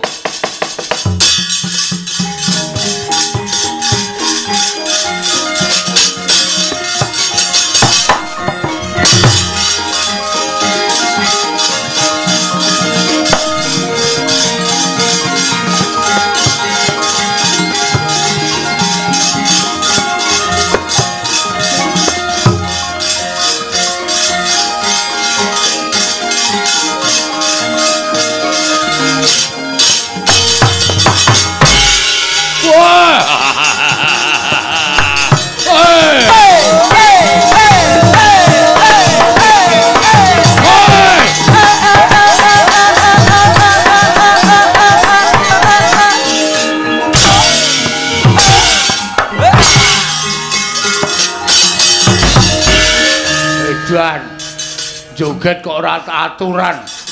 Tak kecekelku kok. Kowe joget gleleng. Aku isane joget nguncalke sikil. Ora minggat kena cangkemmu modar. Wah, edan mungsuh wong buruk. Mungsuh wong buruk. Dursasana dasar para nyata. Mrene arep ngopo kowe? Nglabrak wong-wong Karang Kadempel. Ora minggat bumi angus Karang Kadempel. Berarti arep ngerusak Karang Kadempel dasar para nyata. Sing betengi Bagong. Lho. Ayo sing gagah akeh, sing digdaya akeh. Petruk kon tekan kene. Aku nek mungsuh kowe tak idake modar. Kowe tak gajole ambyar sirahmu. Aku mau musuh wong ringkih kaya kowe. Musuh ya sing gagah-gagah sisan. Musuh ya sing digdaya sisan. Musuh kowe nggo ngopo? Dur, ngopo? Kowe aja sok ngembe karo wong. Aku ki arep kok iki wong digdaya selama dadi Bagong. Aku maling durung tau konangan. Kok kowe ngece karo aku? Nek ora wong limpat ora bakal kelakon to. Sing dadi nyatane. Lho, nyatane piye? Kowe apa aku sing modal nang kene? Wah, iblis larat. Ora minggat pecah sirahmu. Nya, lho. Ngopo kok nya? Lho, kowe ngopo mau muni piye? Pecah sirahmu. Nya. Nya pecahan, guys. Iki 3 tahun tak pecah dhewe ora tau iso pecah kowe. Nya pecahan, guys. Setan ora. Ayo kendeli ngono kuwi disumbari pecah sirahmu kok melayu berarti jireh. Nek sumbari pecah sirahmu dulungke sirahe berarti sak kendel. Pecah sirahmu nya, guys. Kowe wani wong ngene iki rong karuan wani nek aku sing muni pecah sirahmu dur, kowe mesti mak tratap ngono. Nek aku ki wong uripe wis jelek kok. Dadi nggo ngopo aku urip? Urip bendina mung nyaur 2000. Esuk 2000, awan 2000, sore 2000, tekor. Nyo. Edan ora edan serius iki nyo. Ngantem sak pol-polmu nek nganti iso pecah, meguru karo kowe 20 tahun aku sumpah, nyo. Weh, tenanan apa? Tenan. Yakin bola bokin. Sumpah. Ora bakal aku gawe-gawe nyo. Nek ya kuwi kowe ngantem aku sirahku ora pecah, gentenan kuwi adil. Gentenan piye? Genti aku njotos sirahmu. Lah ngono kuwi, kendel padha kendel. Mengkari kuat-kuatan sing sirahe empuk ya modar sik. Nya wis. Weh lah ngono kuwi ditampa ora penantangku. Wani wae, wani ya gak ditonyo. Ping pira? Manut, aku ki ping pira-pira manut kok. Watone isih kuat aku isih gelem. Nya. Iya. Kendel tenan kowe. Wedi, nek aku madhep rene wedi, tak mungkur wis nya kowe nya. Nya wis. Nyobres ngono. Piye toh? Kene ora gelem, kene ora gelem. Maksud lu gimana? Iya, aku ki pangeran pati kok mung karo kere kok kalah kendel. Isin aku. Oh, ambangane aku ndisi kowe batur, aku disi ana. Nya ayo. Ayo, wedi saka arep mburi wae nya ayo. Kuwi ngapa tawa apa ngapa kuwi? Kaya aku iki lho nya. Lho, mat. Suwe mat. Diantem ya ora apa-apa. Mburi wae nya. Lho kene iki mat. Lho, ora gelis. Oh, mat ya mat nya ya. Mburi wae nya ya. Ngantem tenan modar tenan. Kaya aku iki lho nya. Iya aku ya iya kok nya. Ayo areng apa? Mburi wae nya, mburi nya. Padange cak kendel isih. Oh iya tenan. Wis ya modar tenan. Yo serius yo. Ayo. Kowe sik aku sik manut. Manut. Nya aku sik nya, sampean Pangeran Pati tak punjung nya. Lek pecah, kowe lha domongi kok iki 3 tahun tak pecah kira tau pecah. Nya, nek sampean mecah siraku sekali tonyo iso pecah, aku mengucapkan matur nuwun. Iya. Nya malah tok entengke patiku nya. Pecah siramu. Nya. Kowe iki domongi ngayal gak wis to? Lho, wis e. Lho. Wis to? Wis. Lho, kok ora krasa? Wah, lah demet iki. Wah, ngece tenan iki. Wis tak antem kok mulih ora krasa. Edan. Wo, celeng tenan. Wah, wis ngantem to. Wis. Meneh ora? Ya meneh kene. Ya, tak hitungi lho iki wis pisan lho iki tambah meneh pindho. Ya. Engko balese pindho. Ya. Wah, dia-diamu e. Endi sing jebol? Mbok nek ngomong ora ngawur. Lho. Lho kowe mumet ya ora, kaget ya ora. Ayo ngene iki keahlianku. Ayo kene pindho apa tambah? Wis pindho wae. Ayo kene gentenan. Oh, aduh, modar iki. Iki adil ora kok modar adil. Ya, aduh.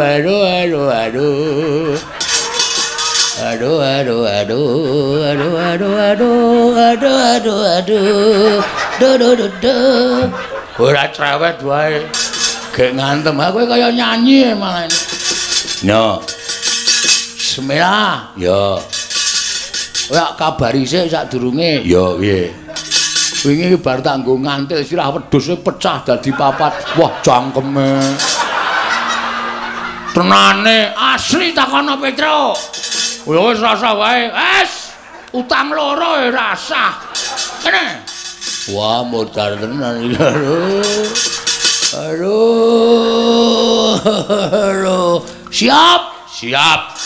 Woi, banyak. Wis. Akhire mek semono. Wah. Gile, ayo mbok ping 5 kas. Ta. Ya. Mati jeneng aku baca jeneng kowe. Kowe guyon kowe. Aku ngantem tenan ya, Dur. Meng kekuatanku ki meng semono kuwi. Ayo kene gentenan. Nya. Nah, lho. Nah. Ping 3 lho kowe. Ya. Kene. Nah, dia belajar. Mbok sing tenanan. Aku ki tenanan ya, Dur, yakin sumpah. Iki lho, sikilku sing. Lho, bledok mlayu rono. Iya. Pisan to lagian? Nya. Madhep mburi. Oke, nya. Waduh. Kurang pisan. Ya, nya. Ta.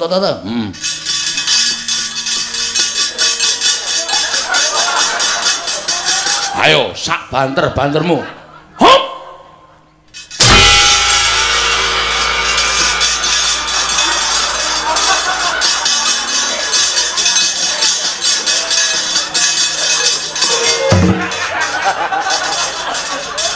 Dir. Kok nglekar, Lek? Mau tak deloki kaya bungah banget. Wah, setan. Wah, Bagong ngantem sampe ayo gentenan. Matane. Woh, nun sewu man. Pun ganti sampean to. Wis ket mau. Wah, ngapunten. Ngapunten, Lek. Ayo mundur, ayo.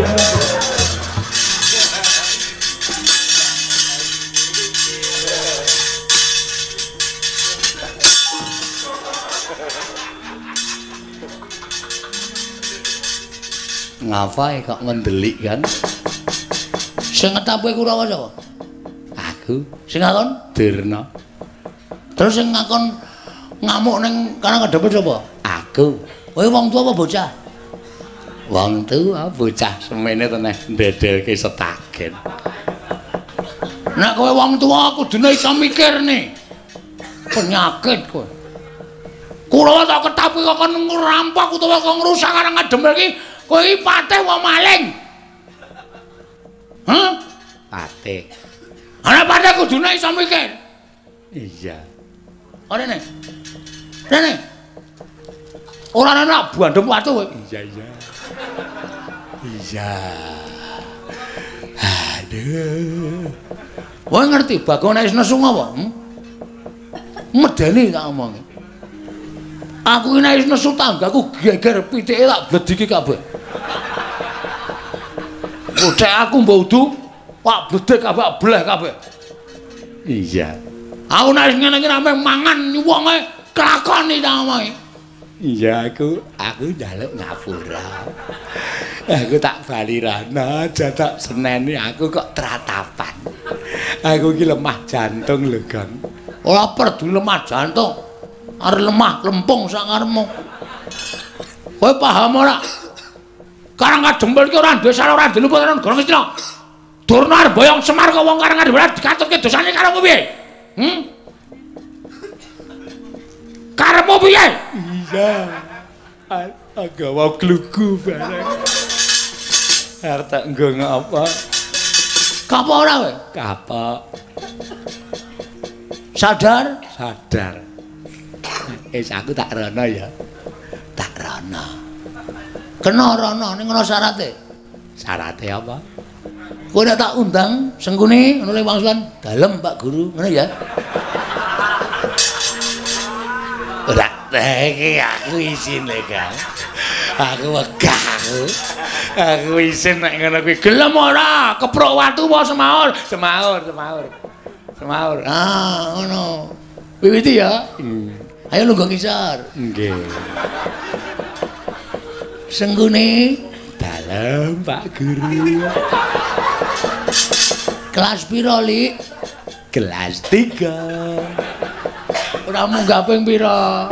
Ping 6. Ngopo kok ora munggah? Nginjen roke Bu Guru.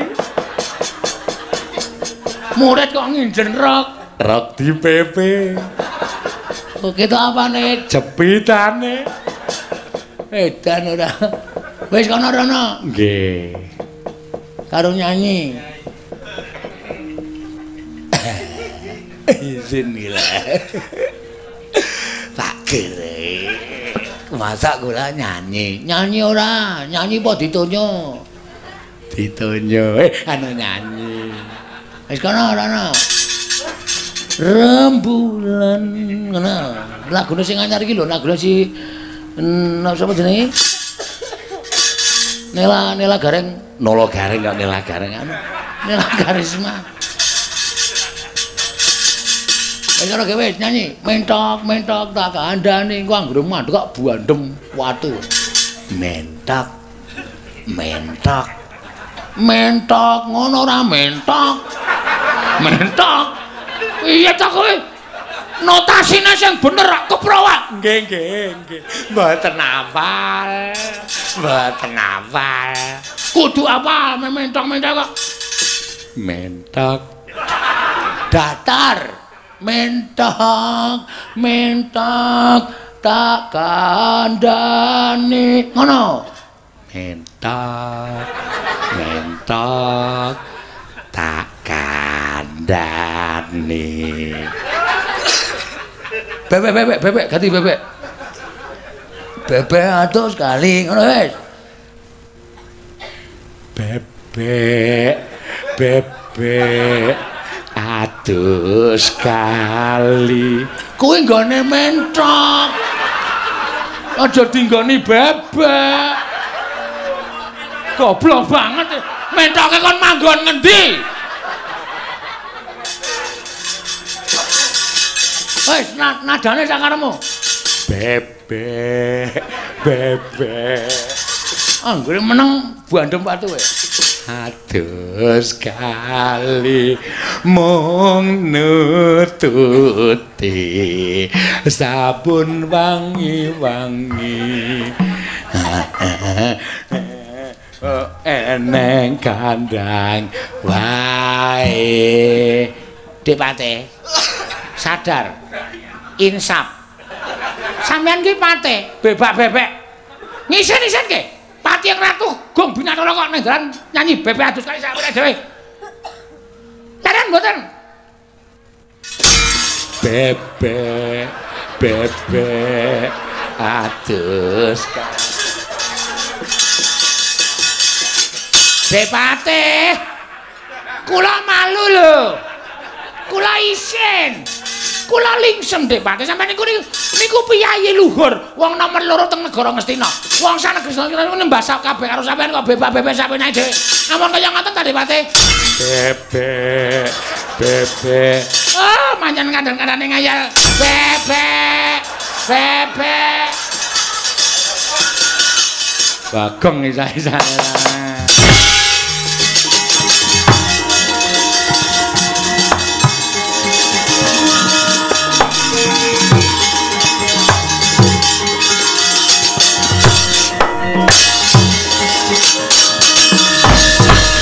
Kakang Duna pripun Dik Pate?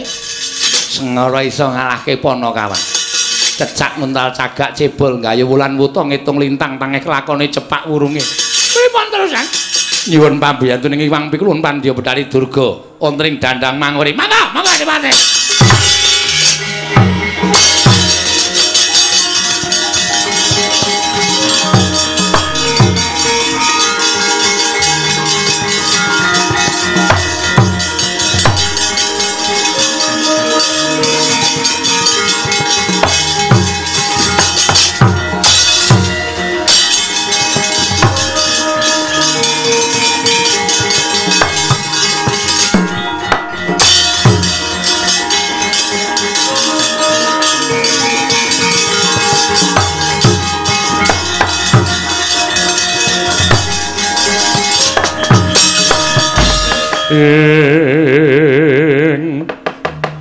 Semare koden prayitna semuriris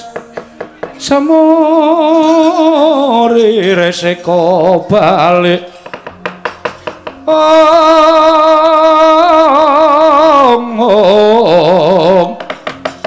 Titiyani Gandayani Trisanya Purnama sasi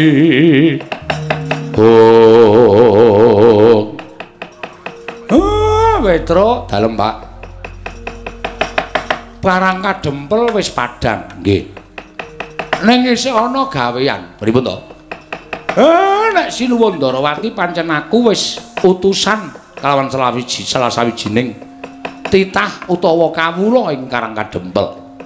Aku mau rak kandha karo Sinuwun Prabu Puntadewa matur yen to kabeh kudu ganep piranganing Pandhawa, aja ming 5. Ning uga ingkang duwe sambung getih kalawan para Pandhawa kudu mlumpuk ning Karang Kadempel, nggih. Sowana ning Mandura, Sinuwun Mandura aturana tindak mrene. Waduh. Nek duka, Pak. Nek nesu ya ben nesu. Ning sing baku upama panjenengane iki duka supaya tok ganggu penggalihe men ngoyak karo kowe engko tekan kene ana Sinuwun Ndarawati. Oh nggih, ngestaken dawuh. Pamit, Pak. Sing ati-ati aja kaya bocah cilik Panakawan, nggih, Pak.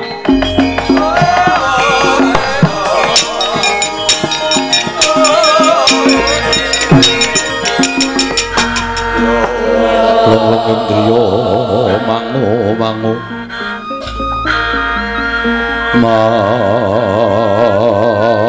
mangunggung kanduhan remang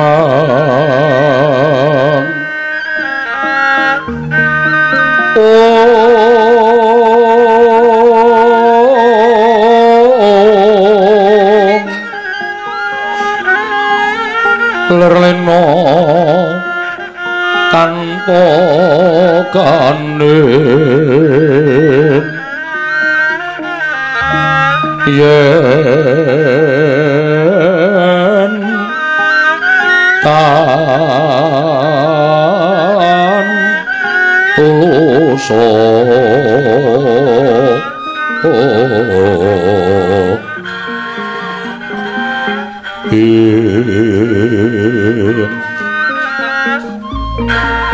hamangku sandya utama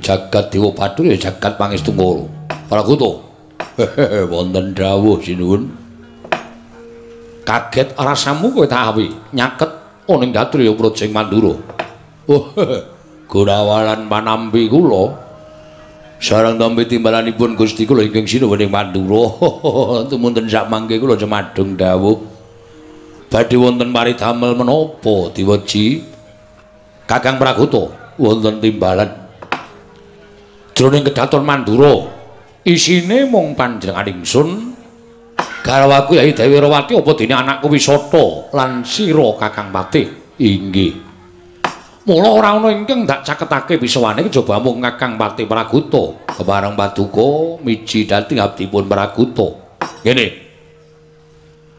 tembang rawat-rawat bener mbok bakul sinambi wara pawarta binangging karna nalika semana panjenengan ingsun entuk kabar saka Yayi Prabu Ndarawati yen to dina samengko para Pandhawa nglumpuk ana ing Karang Kadempel wigatine bakal nyatakake Kakang Semar Badranaya ngene bakal duwe gawe ya kuwi mbangun jiwa wontene ukara mbangun jiwa mau wigatine kepiye lan perlune apa panjenengan ingsun durung bisa ndungkap Tumuli Yai Prabu Ndarawati nganti lampun Kakang supaya prapta ana ing Karang Kadempel. Ewadina ingga sepriki jeneng ingsun durung jengkar saka kedaton ing Mandura. Lah menika malah panjenengan menika aneh. Lho, aneh piye?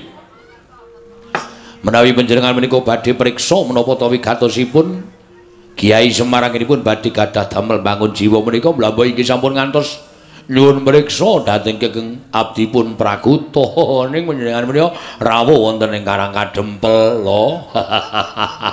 Menawi panjenengan sampun dumugi wonten ing mriku tumunten sak mangke badhe mangertos menapa ta wigatosipun Kyai Semar badhe gadah damel bangun jiwa. Lah menawi panjenengan menika ndangu dhateng abdipun Prakuta kula niku mboten ngertos. Wong kula ngertos menawi Semar badhe gadah damel bangun jiwa meniki saking paduka Gusti kula sanata nembe kemawon menika lho. Lho la ya kuwi. Ya mung rasaku ora kepenak. Adiku ora jenak liripun. Lho kok sik ing atase panjenengan ingsun kuwi Nalendra. Sak jagat Pramudita ingkang sinebut Tiyang Agung ki mung siji Nata Mandura Prabu Baladewa. Lah kok dadi aku kudu ketayanan prapta ning Karang Kadempel. Monggo Semar kuwi derajate ngaceplik Semar kuwi ming Panakawan. Ing mestine yen to Semar bakal duwe gawe kuwi nyuwuni dipalilah marang Tiyang Agung Baladewa rawuh utawa prapta ning negara Mandura. Terus nyara widekake apa wigatine ora kok priyayi luhur padha diaturi rawuh ana ing Karang Kadempel. Terus aku tak takon karo kowe, Semar kuwi derajate apa? Lah menika panjenengan menika senengane ngendhak gunaning jalma. Ngendhak gunaning sak padha-padha menika mboten sae. Nuwun pangapunten lho Diwaji. Mboten kula badhe tutur-tutur dhateng panjenengan menika mboten. Namung estunipun tiyang sak jagat menika sampun sami prisa sedaya. Semar menika tata lair panci namung abdi nanging bantos menika Dewa Ngejawantah. Jobita kula aturi menggalih. Pandhawa menika dipun mong dening Semar Badranaya nyatanipun sak mangke Pandhawa menika dados tiyang kalugeng rat Jayeng Bawana sinten ingkang boten tepang kaliyan para Pandhawa. Menawi tiang-tiang Karang Pradesan menika padha sami kedanan kaliyan para Pandhawa, anggenipun Pandhawa nika tansah raket kaliyan kawula alit. Menawi sesamining Nalendra sami tresna kaliyan para Pandhawa menika sebab Pandhawa menika tansah ngatosaken dhateng kawontranipun negari liyan. Sampun malih wujuding titah swantah nadyan sato kewan kemawon. Sedaya menika tresna kaliyan para Pandhawa. Cobi kula aturi menggalih. Pandhawa mapan wonten ing wana boten kasangsaya dening sato kewan galak. Pandhawa mapan wonten ing Karang Pradesan tansah kathah ingkang kepengin ngampiraken lan Pandhawa supados dedunung wonten ing gubukipun. Menika teges Pandhawa menika dimpong dening Kyai Semar menika dados mustikaning jagat, mantasaning titah, unusaning jalma. Lah kok panjenengan ngendikake Semar kuwi apa lho mangkene piye nampun kados mekaten. Ana tetembungan Giri Lusi jalma tan kena kinira.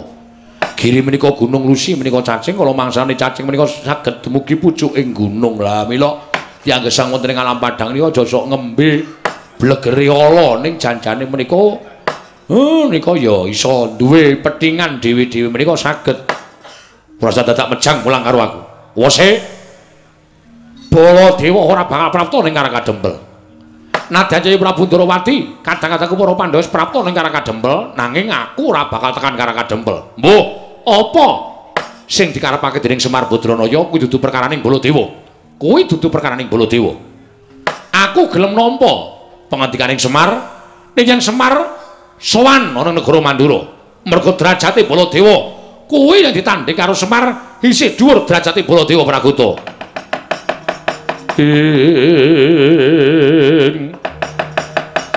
Rekat lampahing rata tanpa ndara prateng sukuning arga ram kang tumingal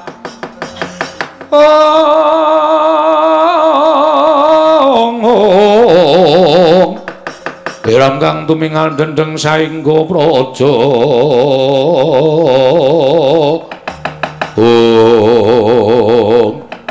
dereng ngantos paripurna sami mbal wacana kasarusahanipun kira Petruk kantong bola ingkang dumrajak tanpa apan ngatos kagiat kang samya mulat.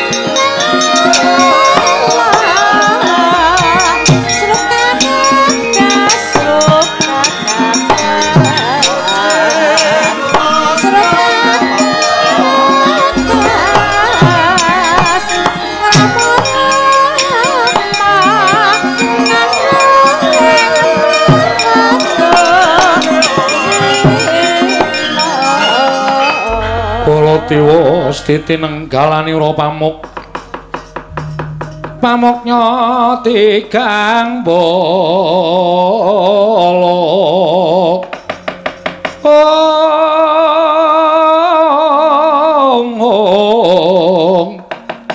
ngelingono Sang Hyang Budhawaka. Lho, iki ora pangling kaya Petruk. Nggih sinuwun kula ingkang sowan. Bekti kula kunjuk nggih sinuwun. Ya, Petruk tak tampa ralat pangestuku tampanono. Nggih, sangat anggen kawula ndadosaken jimat. Sumangga pangabodran damar sasi praptapun negara Mandura. Petruk gage matura. Purwa madiran wusanane wigatine apa? Matur tiyang agung. Ya. Kula dipun utus dening Bapak Semar gandeng samangke para Pandhawa menika sampun rawuh wonten ing Karang Kadempel nengga rawuhipun Sri Nata Agung ing Ndrawati. Inggih menika sinuwun Prabu Sri Bathara Kresna. Lah Bapak Semar paring dawuh kaliyan Petruk, Petruk, aku nyuwun sinuwun Mandura aturana rawuh ning Karang Kadempel. Mergo aku mbutuhake Pandhawa 5 lan kang isih ana sambung rapete kalawan para Pandhawa. 1 Ratu Ndrawati, 2 Nalendra Mandura.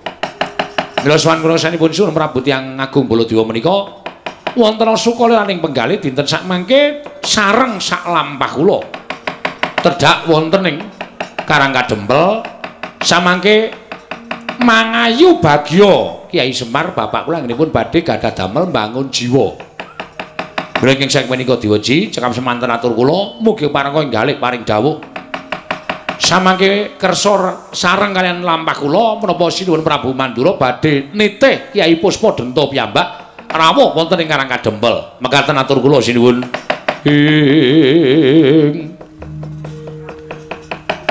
Sri Baladewa Narpati Dwi Nareswara Kresna kalangkung tresnanira marang Dyabanon Cinawi. Oh Petro dalem sadurunge aku prapta nang Karang Kadempel saiki aku tak takon karo kowe gage wangsul ngopi takon kanthi pertitis nggih. Janjane niate bapakmu ki piye? Niate bapakmu ki piye? Kok kepengin bangun jiwa kuwi jane sing arep dibangun jiwane sapa? Yen ana keterangan ingkang gemathok, yen ana keterangan ingkang terwaca, tak tampa aku bakal prapta ning Karang Kadempel. Nanging yen ora ana keterangan, iki mbok aturake marang Nata Mandura. Taunana Windana aku ora bakal tekan Karang Kadempel. Nuwun sewu nek perkara nika kula mboten ngertos. Ajeng bangun jiwa niku jiwane sapa? Napa ajeng bangun jiwa Suraya kuwi ora ngerti. Niku ora dong. Ning bapak niku niate pancen kepengin bangun jiwa. Mila perkawis menika kula semanggaken Sinuwun Prabu Mandura. Namung bapak ngantu-antu rawuh panjenengan. Yen aku ora bakal tekan Karang Kadempel. Lho, tegesipun apa panjenengan boten mersakaken dhateng bapak? Napa panjenengan boten mersakaken dhateng Semar? Sing diantu-antu Sinuwun Prabu Mandura, Sinuwun Kresna niku dalam perjalanan OTW.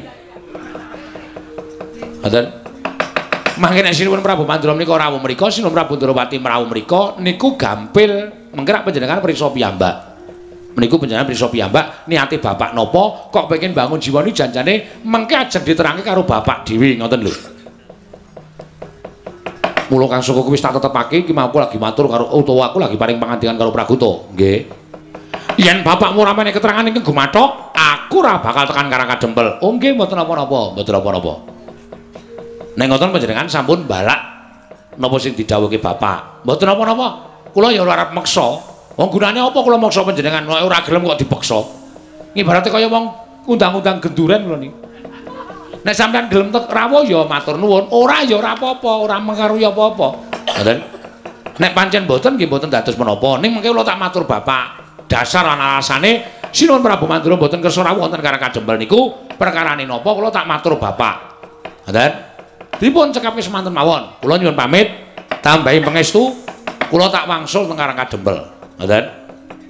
Kula tak wangsul tak matur karo bapak nek Sinuwun Mandura mboten kersa rawuh teng Karang Kadempel. Baliya dina iki kowe, Tru. Oh nggih, matur nuwun nyuwun pamit sinuwun. Sing ati-ati aja kaya bocah cilik.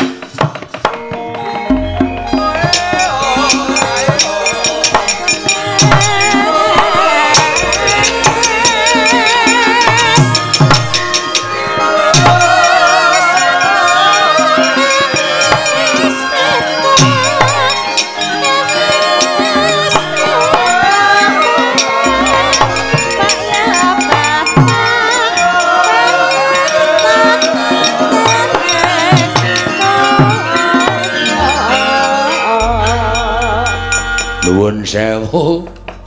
Kula badhe munjuk atur Diwaji. Ya Praguta piye?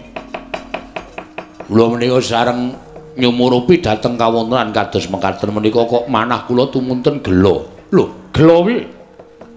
Kula suwita Sinuwun Prabu Mandura menika kula menika sanget ngagungaken lan ngagengaken dhateng asmanipun sesembahan kula. Kula suwita tiyang agung, kula suwita ratu ingkang saestu berbudi balaksana nadyan gadah pewatekan dosa kau tur gampang muring ning panjenengan menika kondang ratu sing adil ing samukawisipun. Ratu ing mboten nate mengeng dhateng angger-anggering kautaman lan mboten nate tumindak ing mboten sak mesinipun ning sak gedhagan menika kula dadi patih kok rasa kula gelo.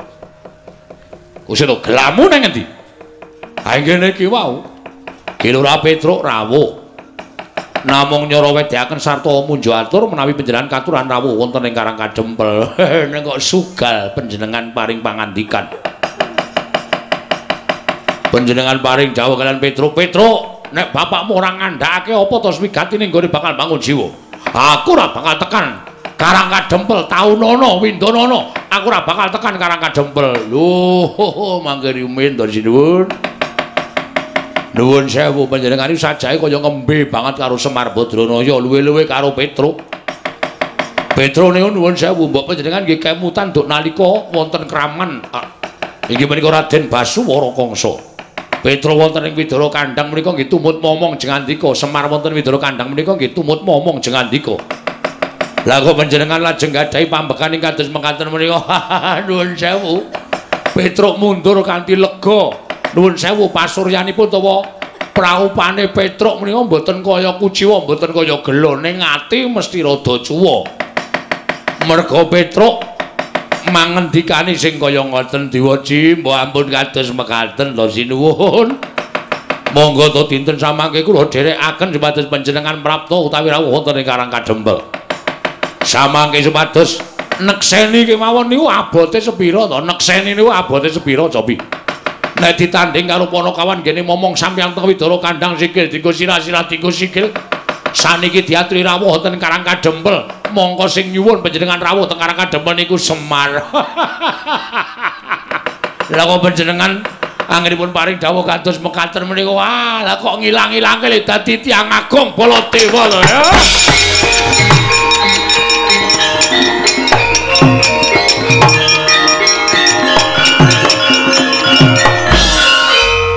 Jagat Dewa Bathara, jagat Pangestunggur. Wah, Pragoto. Nadan kowe iki tak pikir-pikir patih sing gaweane gawe jengkel atiku ning tinemune bareng kowe iso ngelingake karo panjenengan ingsun. Yo. Ora bakal aku ngilang-ilangke labuhaning Semar Badranaya. Pragoto, wonten dawuh. Titian kowe iki ae puspa denta cawis nak nitik gajahku prapta nang Karangkadempel. Lah rak ngaten. Tegesipun boten dipun raosi dening para Pandhawa. Kaya Pragoto.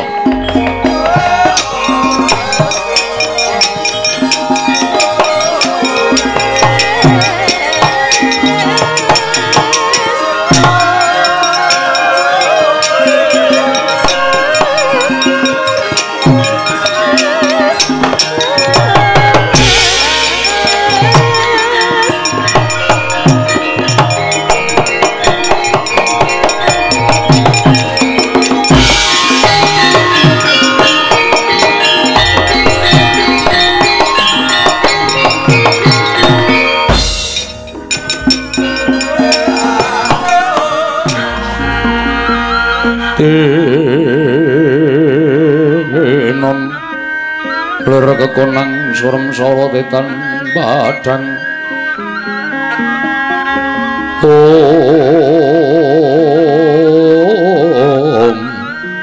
Om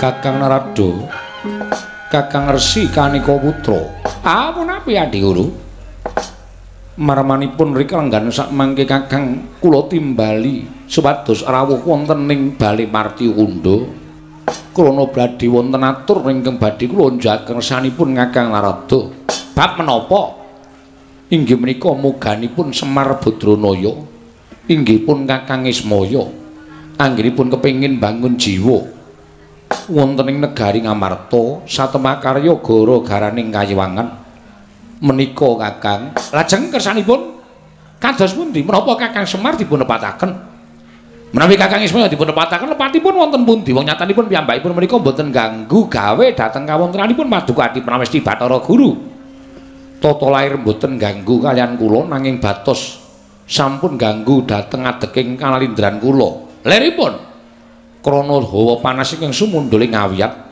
akarya gara-garaning Kayiwangan mlengking saking menika titah pujangkara ingkang sampun wantun damel gara-garaning Kayiwangan sayekti sak mangke badhe nampa pidana saking ulun Kakang Allah taala nyatlangening kalangguan agar pandan moncar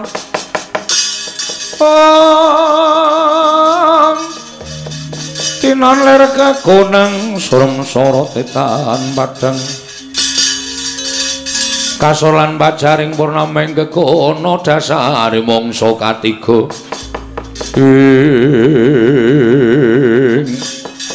dereng dangu sama imbal wacana katrenjuh sawaning pandya Benari Durga karya Cingak kang samya mulat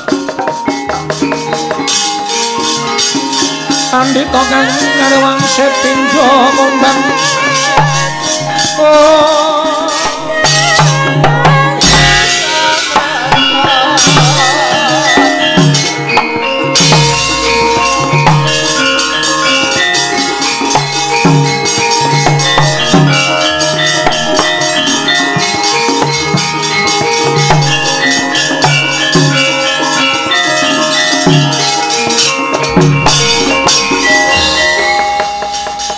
Putra Pandhawa tata kate wis raya Indriyaksa Sara Maruta Pawana Bana Margana Samirana lan Marayang Durga Permanyana parigawi apa kita sowan mangka tanpa tinimbalan nyuwun mangapunten Pukulun awrat tinangisan diningipun Begawan Durna nalika semana prapteng wonten ing dandang mangure piyambakipun nyara widyaken bilih gagal anggenipun badhe amboyong Semar. Krana samangke Semar badhe ambangun jiwa. Mila tumunten nyuwun tulung dhateng kula supados samangke saged njugaraken Semar anggenipun bangun jiwa malah menawi saged Semar badhe kabuyong wonten negari Ngastina. Pandya Betari Durga banjur wigatine kita sowan ning ngarsa ulun. Kula namung badhe nyuwun senjata pitulung dhateng Paduka Hyang Adi Pukulun. Samangke sepatus ngemotaken dhateng Semar sampun ngantos mbangun jiwanipun para kawula sak negari Ngamarta.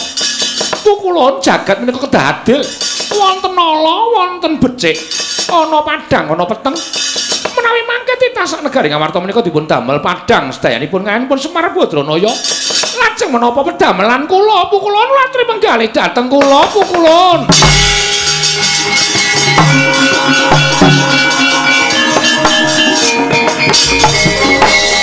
Om Mastunama Sidam Sekaring Bawana Langgeng Durga kula wonten maring adhaw bener kang dadi atur kita tumuli ra usah dadak walang ati kang dadi ati kita ayo derekno panjenengan ulun prapta ana ing Karang Kadempel yen bisa bakal ndak tanjake apa ta wigatining Kakang Ismaya bakal bangun jiwa yen mengko bakal ngembari marang panguwasa ulun sayekti kita ora usah melu-melu ulun pribadi kang bakal ngrangket kelawan Semar Badranaya Pandhi Prabu nggih kula monggo kula dherekaken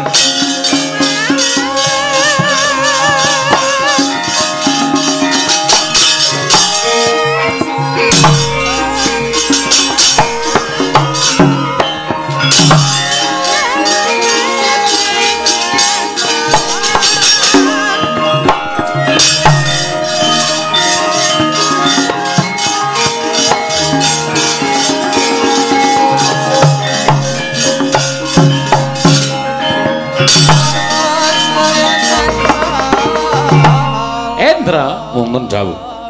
Ora usah dadak melu-melu. Mengko mundhak ora mangan angkane gabul pulute kita ngerti. Kekuwataning Kakang Ismaya yen to nganti di aru biru dening Bathara Guru ya Yayi Manikmaya. Inggih kulun. Ditonton wae saka kadohan. Bapakmu ki pancen ngono kae anggere disuwitani utawa disuwani dirga. Lah banjur malik paningali. Monggo pulo dipun titip saya karo aku Bathara Indra.